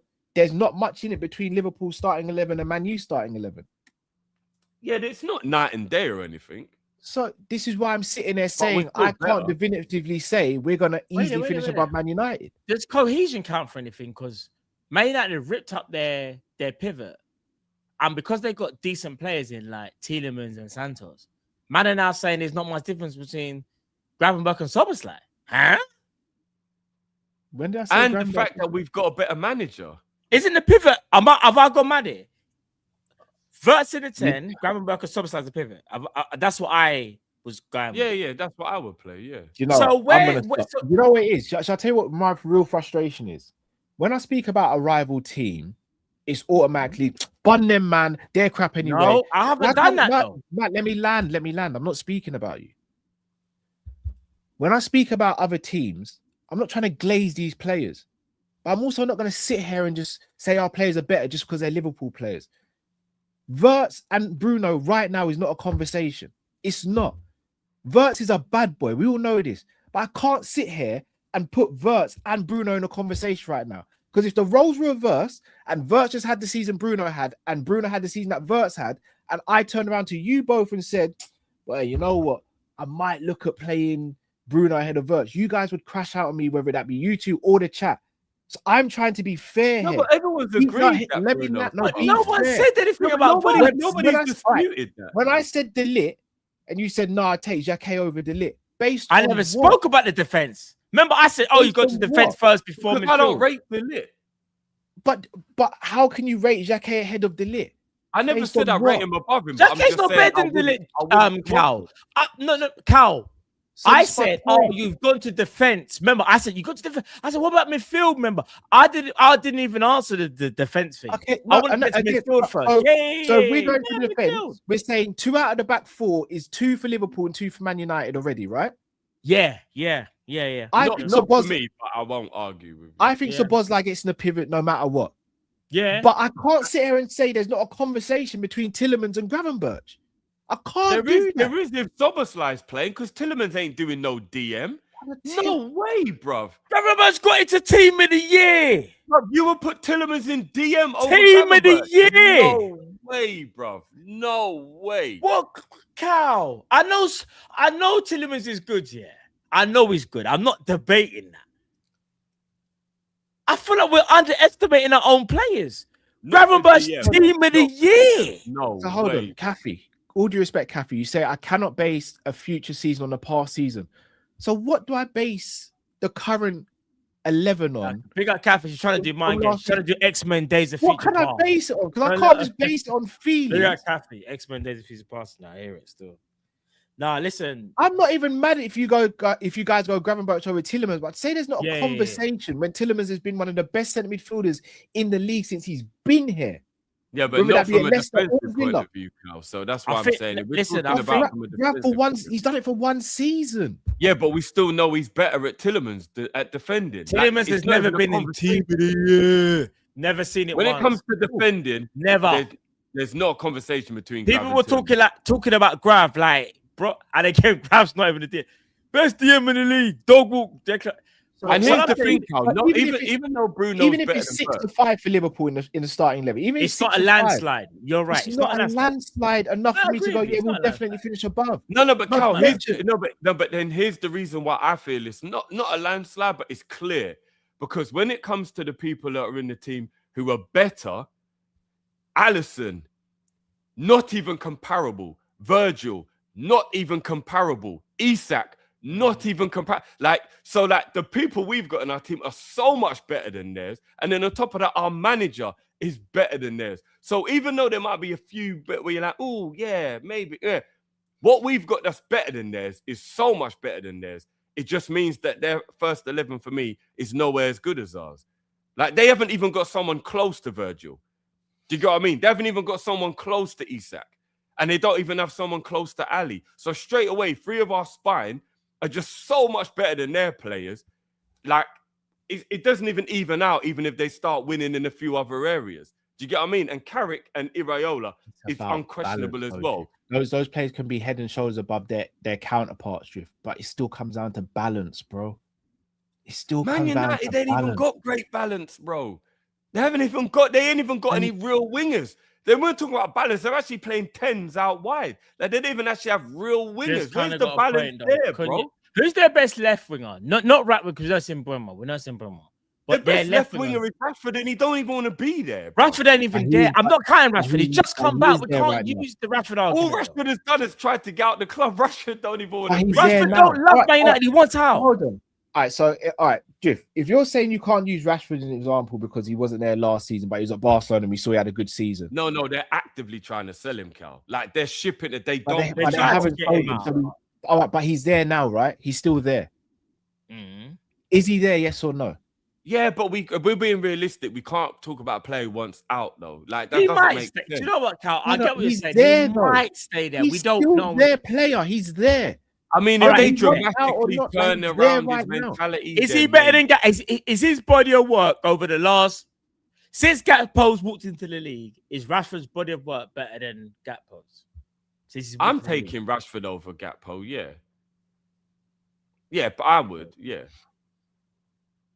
Okay, first. Because if we're gonna do that, but I don't think we should be counting Rashford when it's obvious he don't want to be there and they don't. I know that's all right. Because what I wanted to say is. Cunha last year got 10 goals and 4 assists in the Prem. The decent stats, but that's not more productive than Gakpo. Gakpo got 7 and 5. In his worst I would rather Gakpo on my wing than Cunha. In his worst year. I'm just saying. Yeah. I would. And that's because Cunha, I'll be real, I don't know what Cunha is. Cunha also he's like a second striker. He's not really a 10 that they've tried to force into a wide. He's like a second striker, innit? He's not really a winner, he's a 10.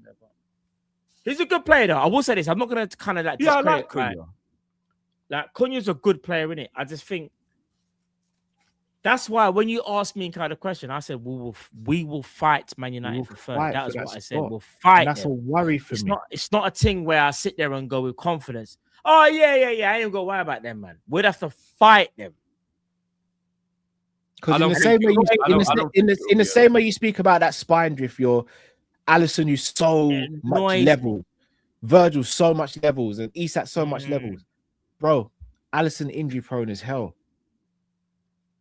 Mamardashvili ain't better than Lemans. Let's call it what it is. He's injury prone. No, he gets injured, but he'll play 25 games. But Alisson is injury prone as hell, bro. There's no debate. How many games did Ali play last season? Regardless of how many games he played, he's injury prone as hell, bro. There's no debate. I'm not saying he's not injured, and I'm not saying he doesn't get injuries, but he still plays a substantial amount of games. Alisson is about as injury prone as a So my point is, yes, those players are so high. They're much better than their counterparts. But the drop off from Isak to flipping Munoz or Gakpo is astronomical. No, bro. No one mentioned Munoz. United got up front without Sesko. Cunha can play there. No, but we got Ekatike, Cal. Cunha was a striker. When's Ekatike going to touch pitch, man? No, but I thought you talking about quality, like in general, like who's better. No, if we're gonna but if everyone's fit, then we have a very different conversation. But we know Bradley, Ekatike, they're not seeing pitch from now. Guys, see, this is what I'm saying. We get frustrated by what happens with Ali, where there are games he misses, right? I do get that. There is a frustration there. He played 31 games in the league last season. Who, Ali? Ali. Like, I'm not gonna lie. That's kind of surprising. But he played 31 games. I'll be real. That's kind of surprised me. I have to be honest. It kind of surprised me. Come on, man. It was like 26. This is what I'm trying to say. I think people, because you will get that that he will get that annual He did not injury, play and you go, 31 games oh, for the league Ali's last injured again, man. For F's sake. Ali, But he still plays 30 Alisson games. did not play. He did not play 31 games in the league last I season. literally just looked on Transfer Market. He played 31 Premier League games and 37 games in total last season. I literally just looked at it. The season before that, he played 29 games in the league. Someone Bruv, did a Dexter meme. You know the one where the man's like, I know you're lying, but I can't prove in the it. league last season. I'm gonna do one of them memes, chat. I'm looking at it right now, bro. almost Unless Someone Transfer lying, Market but I are just wrong. can't prove it. Transfer Market are literally saying it right here. 31 games, and then So he played 30. 26 starts. People are saying. He played. Wait a minute, he got sub. I don't remember Ali being subbed on. Goalkeepers don't get subbed on. But he played 26 Premier League games last season. Hold on, do you know what? No, yeah, do you know what? My bad. I actually was looking at the wrong thing. You're right. Yeah. Didn't play. No, you're right. You're right. I was thinking 31 seems kind of high. How many did he play the season before? I need to do the Dexter's meme. Oh, somebody I lying, think he but played 27 or 28 the season before. 28. So he played 26 Premier League. So we always plays in the high 20s. That's still enough for me to count him as a goalkeeper. That's not going to be like, oh, we got to mark it down. Somebody lying, but I just can't prove it. I'm missing 10 games for the last. So he missed 10 in 23, that's not enough 24. to discount him in the conversation about who's got the better team, though. I never said it is, but brother, if you're missing a minimum of 10 games in the last 3 years and you're now a year older, bro, I have to factor that in.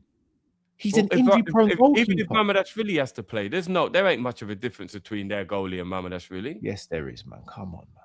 Nah, not for me. But just because he's a massive improvement on Onana, who's a donkey, mean all of a sudden he's some quality goalkeeper. You don't no, like I'm him, not, brother. I'm one of the few people that believe in Mamardashvili, but he ain't better than Man U's goalkeeper. Come on, he's Well, not. Did you see what Lehman's Do you believe in the World Cup? men's? Do you believe in Come him? on, man. He's a lot better. I know than he's a massive Mamardashvili. upgrade on Do you think Onana, he's a lot but he better? ain't no bad Yes, boy he's or better. something. Right You think he's now. a lot better? Yes, right now he is. I'm not saying that that can't change in the future, but as of right now, he's way better. Come on, No, guys, he's not. man. Not for me. Not for me. Not at all. He's Oh, just such a different He was energy one of the to best Onana. goalkeepers in the league last season. Full stop. Yeah, there wasn't a very much high standard to be better than what Onana was there? But I Come never on, said man. at Man United. I said in the league, he was one of the best goalkeepers in the league last season. the Come on, what are we league? doing here? There aren't that many good goalies in this league. It's not hard. I don't think How he's one many of the good best goalkeepers in the goalkeepers league. are in the league? Do you think Donnarumma is better? Yes. Alisson better? Yes. I'm not disputing that. We're just talking about Raya better? I don't even think he's better than Trafford. I think Raya Raya better? Yes. Who else is there? That I think is good? That's probably it. I'm Maybe telling you, he's not Kelleher. that Maybe great. Kelleher you could put in a conversation. Yeah. Lamella- I'm trying to figure the He was goalkeepers. one of the best goalkeepers in the league last season. Yeah, and you know Literally. what? And so was Thingy when he was at Chelsea. And what the hell happened to him? Just because he had a decent season, don't mean he's a great goalkeeper. Yeah, No, but I can only judge him based on right now, Drift. I can't. I but don't know when- what's going to happen in the future. Don't talk about talent, Cal. You gonna better have than a conversation. Martinez? It can't Cal? just be Martinez? form. No, he's nowhere Yeah, I near don't better think- than Martinez. He had a better season than Martinez. Martinez weren't No, great but last bro, we season. can't just talk about form. We have to talk about talent as well. This I'm can't talking only about the just be whole form. season, bruv. I'm not just talking about form of a few games. The No, whole but form season. is a season because people have good years and the next year they have a bad year. All right. So That how is far back did we technically- go then? Do we go back as far as how You far only back? know what, bro. You know what Layman's is, or whatever his name is. He's just the same as any one player who's only had one good season. Ryan at right back for Bournemouth, but he's just had one good. No one knows. Let me get this straight then. It's a toss up between De Ligt and Xhaka, but De Ligt's got way more of a catalogue, but you're still having a conversation with them too. No, So I which just one said is I it? wouldn't swap De Ligt for Xhaka. So this is my point. If you're not being consistent, then Even if De Ligt is, My- even if you think my De Ligt criteria more is proven, consistent. I just wouldn't swap him for him. If you my said to me criteria is being tomorrow, consistent. I'm judging based off a season. You can't No, pick and but we're choose which talking one about you're who's got judging the and better which one team. you're not. one of the There's- main you have no metrics- if you have no one of the main consistent metrics criteria. for when you're judging teams, yeah, is would you swap that guy for your player? I would not swap De Ligt for Xhaka. If people say he's better, I get where they're coming from. He's got more Based of a on body of what? work. I ain't swapping De Ligt for Xhaka. De Ligt has had half a good season in 4 years. I think De Ligt is a mid centre back. I am no way swapping him for Xhaka. No way. Would you swap Xhaka for De Ligt, Cal? Right now, yes. No Because way. I don't know what Xhaka No is. way. Matt, would you swap De Ligt for Xhaka? No, not right now. No. So you're telling me if you had a choice right now, a fit Xhaka or a fit De Ligt to play next to Virgil van Dijk to start the first game of the season, which one are you picking? We can't do that. That's cheating. You said injuries. De Ligt is injured. I ain't doing that. I don't know what's going on with De Ligt. De Ligt's injured, bro. No, but Is proper, he like, injured? chronic. No. Xhaka, I've been consistent with this. Xhaka is kind of like recovering and whatever. Bro, De Ligt is kind of crocked. I can't believe we're here. I'm just going to leave it. Man. I never said Xhaka's better than Cal. No, but Cal, you're missing my point. Xhaka hasn't done anything in football to make him better than De Ligt. But am I going to swap them right now? No, because as far as I'm aware, De Ligt right now is an injury-prone centre. De Ligt has only had half a good season in 4 years. De Ligt is arse. He had half a good season for Man United in 4 years. And all of a sudden now we're going to... He's arse. De Ligt is a standard defender. There's no way how many games is Xhaka? How many games is... Hold on. No, wait. You're trying to do... No, because... This is what I'm saying. There's no consistency. Why can't we just have? Can you kind of like understand that? Like, being a madness. But can you understand? I'm at a point that I kind of don't care when the chat are calling me negative because I'm the one on here that they also say I'm too positive when I'm here with some. What are you talking about? You're not being. I don't understand why we can't have basic parameters for a conversation. Stick to those parameters and have a fair dialogue about it. Genuinely. No, but we also have to project the future when we're having this conversation. We can't predict the future, though, Drift. We can't. No, we have to because if you're looking at the scenario of how the season will play out based on the squad, you can't just go about last year because players dip out of form and things change. We know everyone who played well last year won't play well this year. So there has to be some projection of what you could get as well as what you've looked at. All right, so let me ask you a question. Hold on, wait. Let me ask you a question, then. Who starts for your midfield? Who starts in your pivot for Liverpool right now? Szoboszlai and Gravenberch. So why are you starting Gravenberch or Szoboszlai ahead of McAllister? Because McAllister in the season could get better. So what are you basing that starting two off?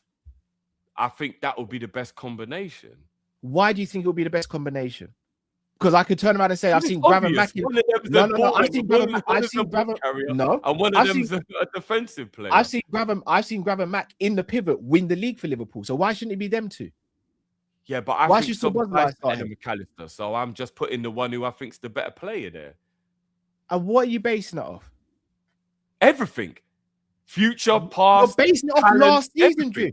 I'm basing it off everything, bro. I'm basing it off a skill set. But you didn't raise Szoboszlai, bro. You're putting Szoboszlai and McAllister ahead of McAllister now because he had a better season than McAllister last season. No, you can't tell me why I'm putting him there, Cal. If you don't rate Szoboszlai like that. I'm telling you why I'm putting him there. Because he's a better player all round. It's getting a bit dark. Then McAllister. You've never said this before. You've literally never said this before. Because we didn't have Verts. Szoboszlai used to play 10, so I could play McAllister and Gravenberch because Szoboszlai was playing 10. For this season, I'm going to play Verts in the 10, so therefore I'm going to put Szoboszlai in the pivot. Simple. If we didn't have Verts, then I would be putting Szoboszlai in the 10, and then I would be playing McAllister, yeah. Totally different scenario. You're literally moving the goalpost, bro. No, I'm not. You are. We're talking about Liverpool's team. And even if we want to do a combined 11, I would still put Bruno Fernandes in the 10 over Szoboszlai. So I would still be putting Szoboszlai in the 10, even if you're combining our team with Man U. So either way, Szoboszlai's playing in an 8 in this team. And I'm not going to put McAllister in the 8 over Szoboszlai. I think Szoboszlai is better than McAllister. Guys, let's move on. I feel like the ghost of Arne Slot's lingering in his fan base. We need to get rid of it. It's not. I just want us to be objective about our team and actually. But I'm fair. No, Cal, listen. Our rivals aren't sleeping. Like genuinely aren't sleeping, and we keep on underestimating these players. I never said they're sleeping. I just said underestimating these players from other teams. Who's and then we look like we've got egg on our face. No, I think you're missing the whole point, Cal. Wait, I just think what? we're better than them, and I think we'll finish higher than them. That's No, it. no, no. But Cal, you agree with me because we both say, oh, we think Liverpool will be fighting for third if like the window was to shut now. No, I'm saying it will be a fight to get into the top 4. Sorry, I'm not top saying- 4. That's I what I don't- said. Top 4. Yeah. But I say I can't guarantee us getting top 4. No, but all Drift's saying is he thinks. All right, do you know what it is? We're doing semantics. Drift's saying we'll make top 4. He's basically saying He's we'll saying be we'll within make the top 4 easy. We're saying He we're said we'll fighting make for it. easy. It kind of I'm is saying- semantics. Like I think it'll be easy. I think we're arguing for no reason. I think we'd Genuinely, I think finish we're 5 arguing for to no 10 reason. points ahead of Man United comfortably if the window shut tomorrow. I think me and you probably feel like Man United are more of a danger than what Drift thinks. That's all it is. We just think they're more of a danger because I think they are. Drift doesn't rate them as highly. That's all it is, bro. We're just kind of like. I think the only 2 teams semantics. only 2 teams right now shooing for top 4 is Arsenal and And Man City. I agree. Yeah.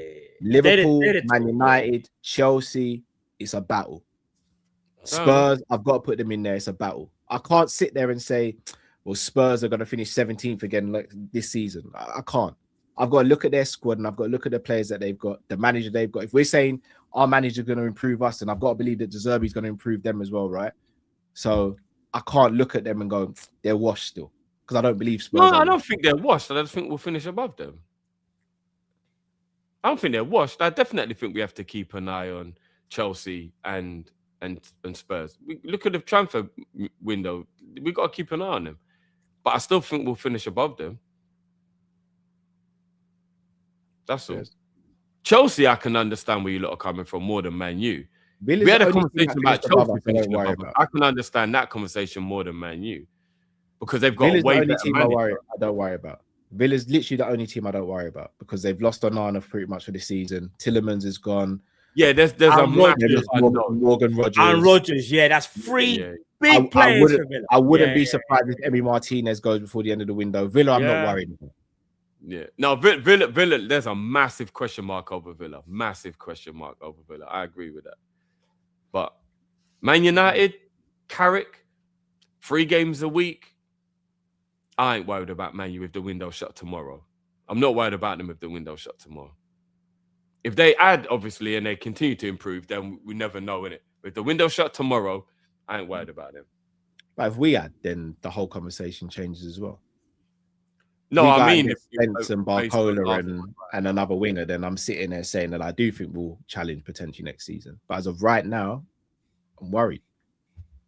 Worried about Yeah, the but you're squad. worried because you have high aspirations, not because No, you I'm- think I'm- Man United are better. No, I'm worried that we don't finish in the top 4.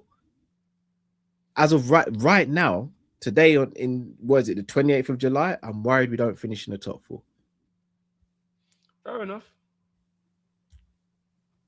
I'm only worried about challenging.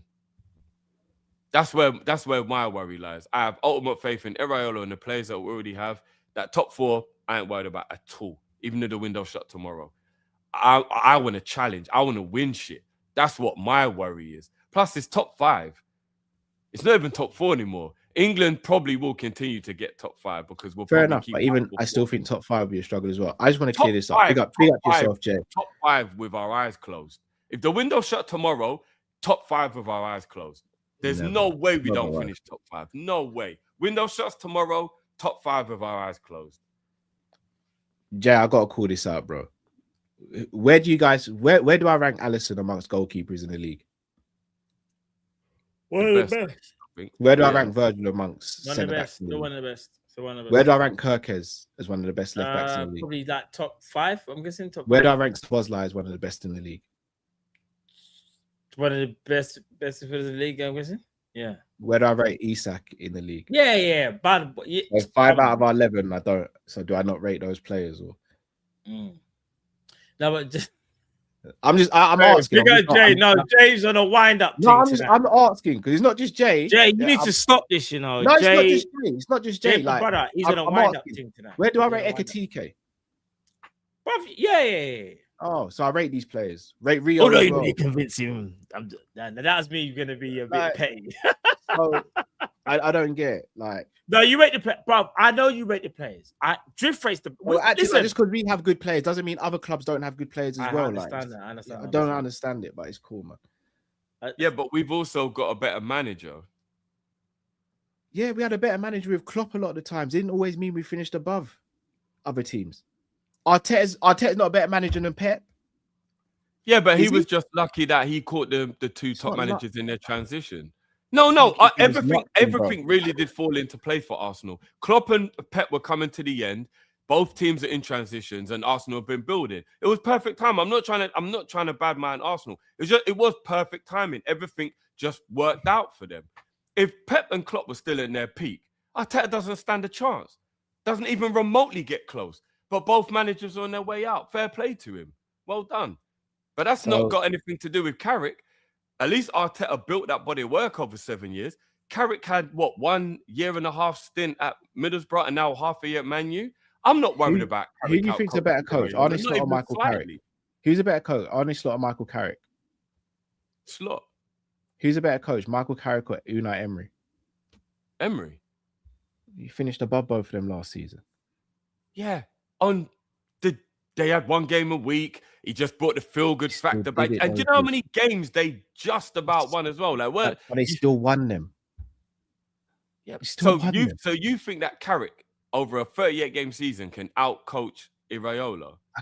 You keep on not hearing what I'm saying. He doesn't have to out-coach Iraola to finish above Iraola. Of course he does. No, he doesn't. Of course he does, bruv. That's the reason you get the better manager, because normally the better manager equates to a higher finish in the league. Otherwise, why do we care who the manager is? There's no way across a 38-game season, dealing with Champions League and injuries and everything that's going to come into it, Carrick can navigate with the squad he's got now better than Iraola with the squad Iraola's got. No, why do we hire Iraola then if that's the case? Because I'm sorry, if Iraola can't out-coach Carrick, I don't want him here. No, but he still has to have the tools. He has to still have the tools, Drift. Yeah, but Carrick ain't got great tools either. That's the point I'm making. Hence why I'm saying it's a toss-up between us and them. But for me, it's not a toss-up. It's not. It's not a toss-up at all. For me, Carrick don't stand a chance of beating Iraola with both having the teams we've got now. We're going to find out this season. We won the league under Scott. We hired the wrong guy. We're going to find out. We literally won a league with Arne Slot, someone none of us rate. Literally won a league. No, but Arne Slot we just saw he's a good manager in the past. We're looking at last season. Win the league. We just saw an Arteta win the league, and none of us rate him. No, but I still rate him way higher than Carrick. But you've got to have the tools, though. Arteta ball ain't nice, ain't great. But guess what? He's got Saliba, he's got Gabriel, he's got Timber, he's got these players that you go. Yeah, he's also got that rest. He's also, yeah, I know. Oh, all right, Drift, man. That's gonna read. I don't even. You know what? I'm gonna. So are there actually people here worried about Carrick out coaching Iraola? I just want to know, chat. Let me know. Is anyone actually worried about Matt, it? how many times have I said he doesn't have to out coach Iraola? You have to out coach him. No, Drift, he's not saying that because this is on the real. I'm like literally. I've said about 7 No, times. but if the window closed tomorrow, he would have to out coach him because we've got a better team. So if he finished above Iraola, he would have had to have out coached him. You don't have to be a better coach than the other coach to do better. You could just have better balance, not necessarily better team. You could have better. Man United don't have better balance than Liverpool. We could have more injury prone. They don't have better anything than us. We could have more injury prone players. All right, yeah. If you want to start adding in that, but that's Drift. Here or there, they could get injuries as well. So Drift, that's why I said it's a battle. I didn't say they've got it. I said it's a battle because there's a couple of things that you do you get what I'm trying to say? Remember, Jeff, we're the better team last year. Because all right, do you know what? I don't want to do. Last year, what's better? This team or the team we have right now, as currently constructed? What's better?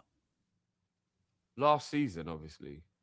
And we had a worse coach. But we know why. We know what happened last season. I understand that, Drift. I understand that. But we've lost Salah, we've lost Ibu, we've lost Robbo. And we're still better than Man United.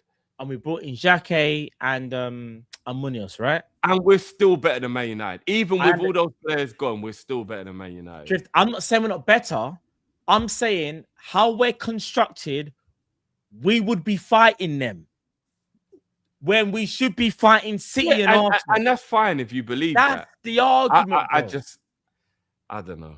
Do you get what I'm saying? Like, we should be competing with Arsenal and City potentially for a title, but we're sitting there fighting United. That's the argument that kind of think Carl's trying to say. Like, he's saying, well, he's not saying City, Man United are better. He's like, but where we are as currently constructed, like, we're fighting them, man, when we should be fighting higher. But we only feel like we're fighting them because we're going off of the back of what Arne Slot just did, which is destroyed every positive we had. And the players, Drift, for the whole season, last season, you said it's 50-50 with the players and the coach at one stage, or for most of the season.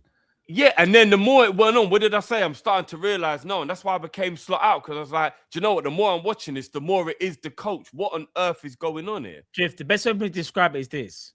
Salah, Munoz, Kanate, Xhaka. That's the replacements that's happened. We're weaker and we finished below them. Robbo Simicas.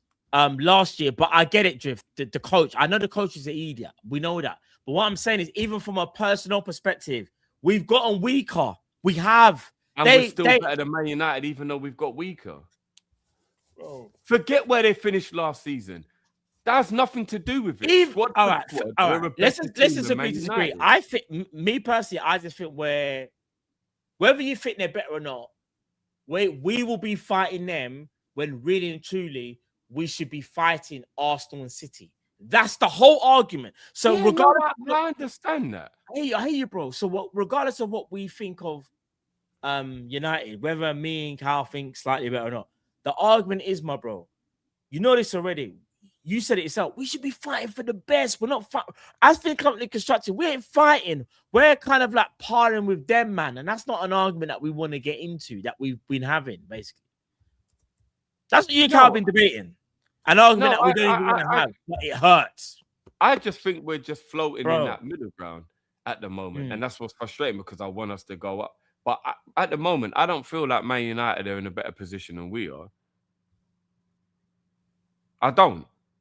Regardless of how much I'm annoyed with what we're doing, I still don't feel like Man United is in a better position than we are. No, I hear that. So I'm just saying, this time last year when I spoke about Gay here, I got told, look, Wolf, I'm too panicky, I'm this and that. Carl, don't listen to them, man. No, it pisses me off. Generally, on a real, it actually does piss me off. Don't let them man get you, bro. Don't let them get you, bro. Big them up. No. I will say this, I'm though. not bigging them up, bro. It pisses me off. No. Carl, here's what I'm going to say to you. Bro, the amount of things that people said about me. Bro, no, because I'll tell you what it is. People listen to what they just want to hear. And that really pisses me off, because I'd rather someone listen and actually hear the whole thing of what's being said. That's why I don't give them attention, bro. It's annoying, bro. Don't give them attention. If they want to chat nonsense, let them chat nonsense. But yet, when I'm celebrating when we get good signings, you're going over the top, Cal. Which one is it? As I said, don't let them. Sean, big up Sean, says Barcola could be season defining, and I agree on Isak. People doing far too much with the constant injury talk. Big up Sean. Big up Sean,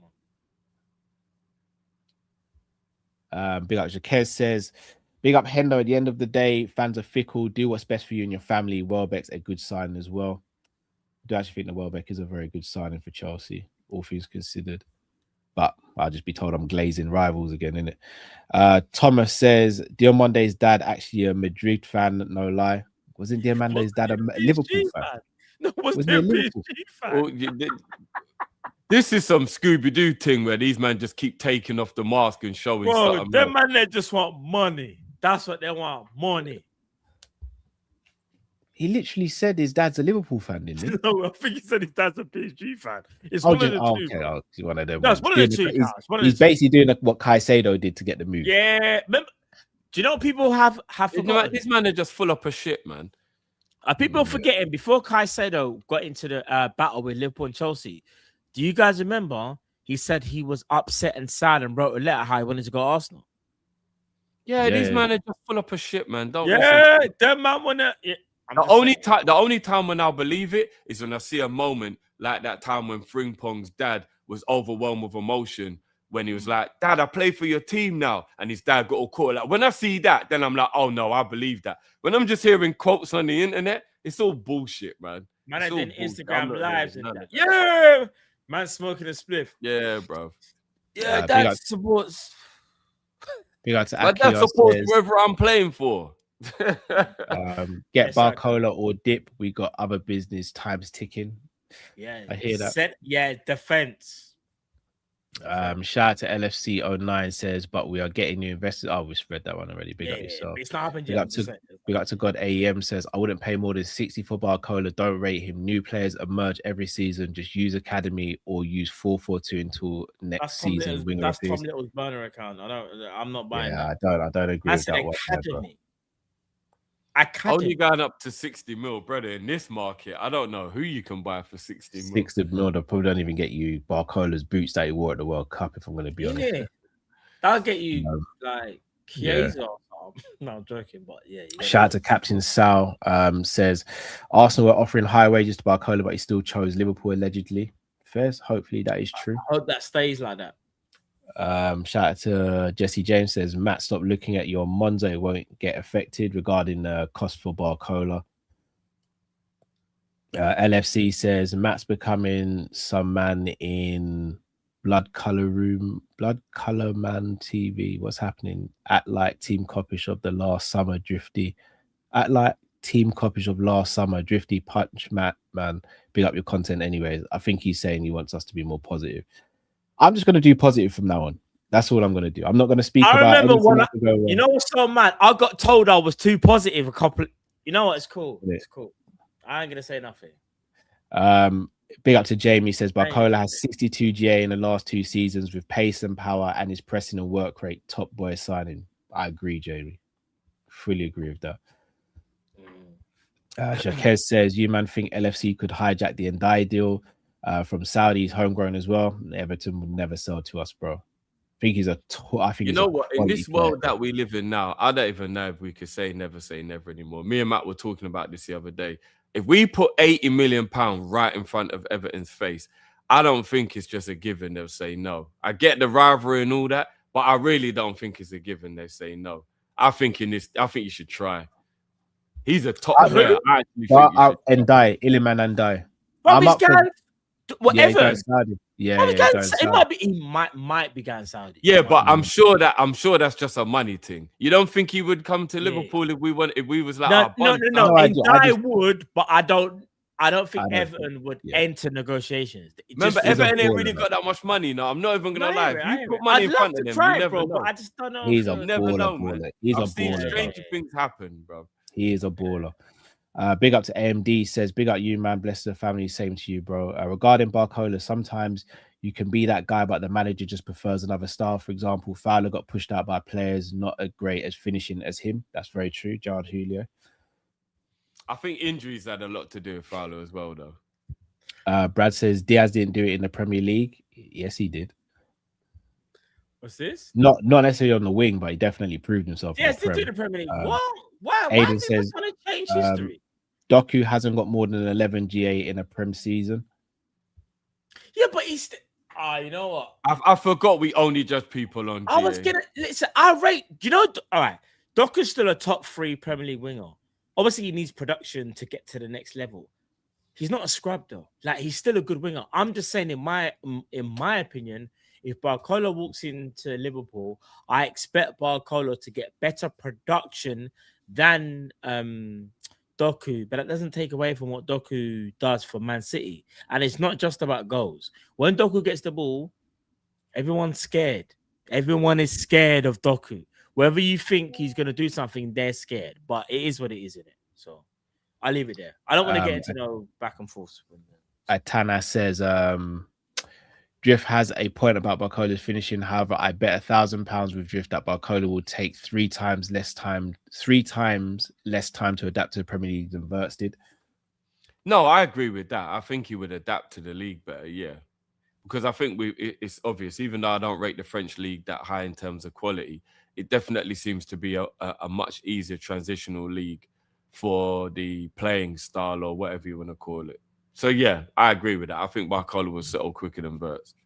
Shout out to Craig says, we've been watching Barcola. I think that's meant to be since his Leon days. Leon days, yeah. Some people have. Although I do disagree when people say that Barcola's pace and power. I don't know where they get the power from. He's pace, but I don't know about the power. Yeah, I'm a for bit real. confused when people say that I feel Barcola's he's doing pace the and P- power. I don't know where you PMP. get. They're just doing Yeah, I the don't know where you PMP get the thing, power from. But innit? He's not a softie though. no, he's not soft, No, but he's not a powerful player. I no. would never put him in that category. I've been Jacobs there. Big up to KC, says 140 mil. Just give me my Nando's black card and up. Big up KC. What is Cup try big this? up to Josh, says get Barcola and Morera, save and the extra 100 mil for Rayan and go and get Spence in the centre back and use the challenge and use the change and send Matt to Turkey. Bro, you two are always beefing. What? Who's this? Josh. What did he say? He's saying get Barcola Morera, saves 100 mil for Rayan and get Spence in the centre back and use the change to go Turkey to send Is Matt this to what we're Turkey. doing, Josh? All right, cool. This is what we're doing. All right, cool. Say less. What's this? So Liverpool had held preliminary talks for Bradley Jacobs. Barcola, but formal club to club negotiations are yet to begin, likely to change soon. Barcola is Liverpool's leading target, but a deal is price dependent.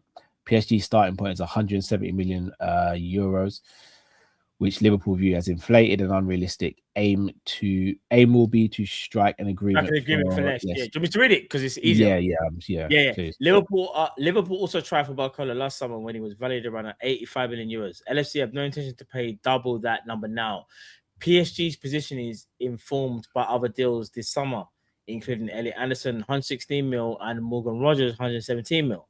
Liverpool factor in Barcola's desire to leave and the fact that he has 2 years left on his contract. Feeling within the club is if an agreement isn't reached this summer, PSG risks losing Barcola far cheaper in 2007, given he has no desire to sign a new contract. That tells me that we're just trying to get him cheaper for 170, and that I'm not gonna Fabrizio lie, said this. This That isn't 170 really is news, though. madness, bro. That's These just journalists are stupid. getting on my nerves now. I Man. think This Ben is- Jacob just tweeted just for the sake This of is it. just I don't- pure regurgitation. These man might as well be Jeff Goldblum in The Fly at this point, man. Just bare regurgitation, man. It's getting on my nerves. Just stop talking unless you're gonna come up with something new. Every time they're just rewording the same shit. They're insulting our intelligence at this point. Stop baiting us, man, and just fucking wait until you got some new news, man. Fucking hell. Man said all that and said nothing. Yeah. No, I hear it. Shout out to Everyone Faraz, who thinks says, why should we not sell Maka and Jones, who are both on 1 and 2 years left and are stagnant or on the decline? Why not buy 2 young, real DMs who can dictate? I don't know, bro. Do you know one thing I would do if I could change the world at the moment? I would get rid of X so everyone can stop thinking they're ITKs and just know what's going on. X is what ruins football, you know. And when you really think about it, remember back in the day before X, remember how fun transfer windows were? I feel like X has just ruined transfer windows. That's because we had to rely on Sky Sports Yellow Manor, innit? No, but we just didn't talk about shit till it was real. We didn't get all these dumb rumors always floating around. And do you know, like it's out of control now, man. I swear to you, X is ruined because X is where all the journalists want to go and be the one who breaks the story or gets the most clicks and all this shit. It's just ruined football. It's part of what's ruined the whole. No, I hear it. Just I get hear rid it. of I X, man. hear It it. does my fucking head in, man. I hear it. So. Jacques says Jeremy and Minte need to start a YouTube series pulling up on people talking about how they are and showman why they're pros. The disrespect is mad. I agree with that. Big up to Josh, says this is like when you hear your parents fighting. Big up Josh. Faraz says, how did we go from 6 to 8 signings at the beginning of the summer with sales to 3 or 4 signings? We cry for DMs every year, but for the most intense style, we don't. Faraz, I don't know, bro. I've got a question for you, lot, when the supers are over, yeah. I don't know, Faraz. I'll be real. 3 or 4, I think should have been. I think that's way too low. But again, I'm told we can't sell players because we got to keep the squad together and all that. I don't get it. I don't get what we want to achieve as a club. I genuinely don't. I don't want to bring up a hell of another topic because I know we're wrapping up the show, boys. But I just want to ask you something. What can it be about being inside the club and being on the ground that makes it different from a fan with regards to seeing a hole in the squad that's so obvious and not doing anything about it? So, for example, we lost Flacco, right? And we've always known that we haven't been able to replace him with a player of the same quality. And I go back to even other teams like Arsenal, for an example, where every year they'll just be like, we've never replaced Vieira.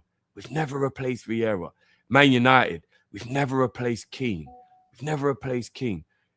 Why do you think clubs never see something that fans can clearly see as an obvious thing? Is it something we just don't get because we're not on the ground and as fans will never understand? Or what is it? It's called pride. Managers thinking they can turn water into wine rather than just going out and getting wine. It's pride. Or a lack of resources offered by the ownership. That's all it is. Because it's madness, isn't it? That the fan base can watch a glaring hole in the team and know what should be done. And then the actual team itself doesn't do anything about it. But we as fans are guilty of doing it as well. If I was to say to you guys right now, you have to sell McAllister and Jones to get in a top quality DM, a lot of people wouldn't do it. I would. That's what I'm saying. A lot of people. I guess that's right there. That's the issue. No, but there'll be multiple issues for that. Multiple reasons, as to why that. Multiple. I hear but that. I just don't see how the club can look at the fact that there's no DM as an example, or we've only got 3 centre backs, and then just go, nah, we'll be all right. Like, I don't get how we can see it clearer than they can. And the reason I ask the question is because I was like, as fans, should we just shut up and like we don't know? And it is just like maybe a bit weird of us that we think we know better. Like, I'm just generally asking now, what is it? What can be the real reason why these things happen? It's fascinating. I don't get it. I do. If we end this window without buying the players that we all can see that we need, I don't actually understand. Like, I just don't understand how that can even be a thing. Do you know what I mean? I don't get it. I really don't get it. Yeah, no, I hear it. Like, there's deficiencies in the squad. We know what needs to be done, but can we execute? I'm not as confident as I was. I got one other question for you, look. This isn't copium, it's a genuine question. Are we, from a midfield point of view, are we sleeping on the fact that we've got a gem already at the club and this might be a season to shine? What, Trey? Yeah. I've not been sleeping on that. I don't. Yeah. I think Trey's cold, but but it's more about. Remember, Trey can play 8 and 6. Remember, he's not a 6. Yeah, but Trey, not 6, bro. Trey's 8-10, not 6-8. He's played there. He's played there. He's not. I would trust Trey in an 8 or a 10, not a 6. Personally, yeah, that's me though. No, I agree with you. I'm just saying, he's played there. Do you think that's what the club are thinking? We don't need to buy anyone. We've got Trey coming through.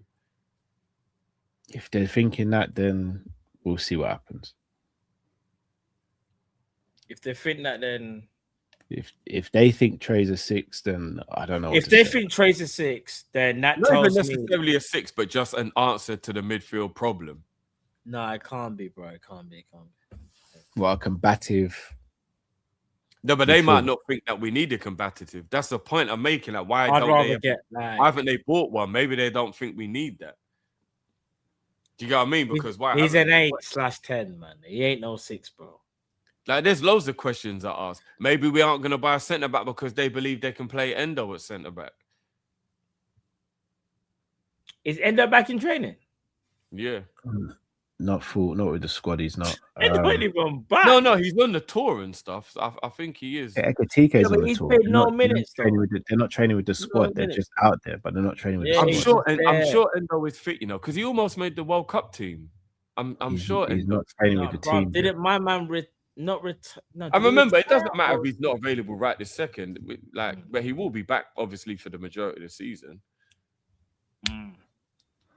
Faraz says there are DMs like Shema, Sangare, and Baradi on the market. Give me Sangare, bro. Sangare, bro.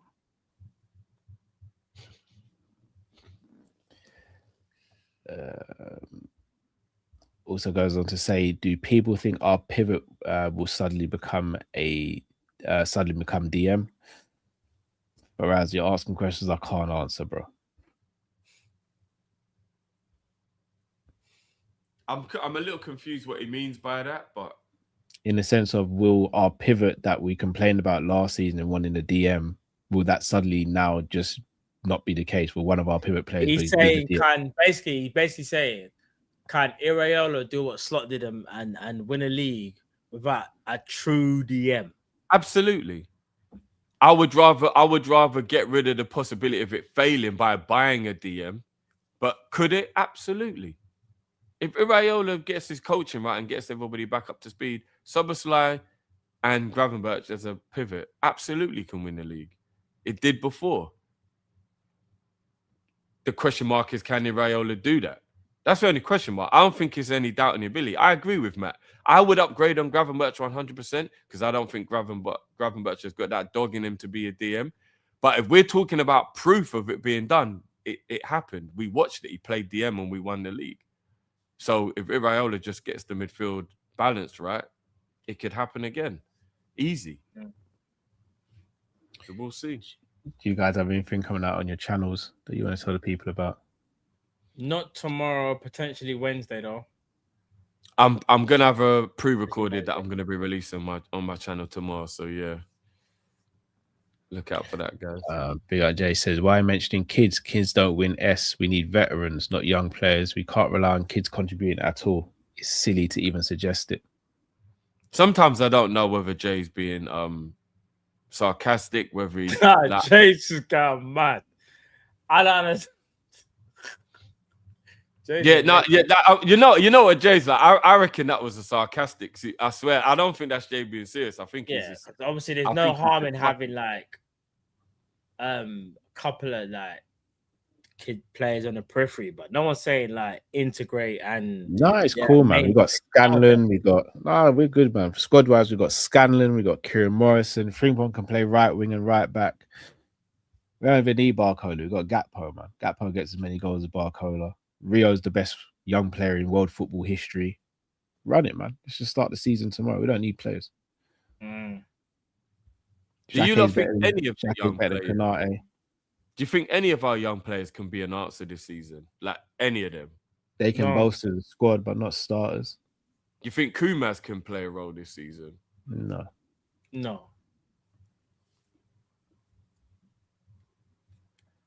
By saying that, why not? Why not having backup striker? Why not? What we've got to lose? Kumas. Yeah, man, do it.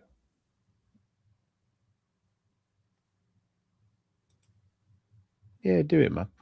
Let's do it. I want to see it now. I want to see it. I personally believe Trey can. I do. I actually think he can have a major impact on the squad this season. But we'll see. We will indeed. People, big up to yourselves. Till we see you again. Stay safe, stay blessed. We're Kopish, right, people. Take care.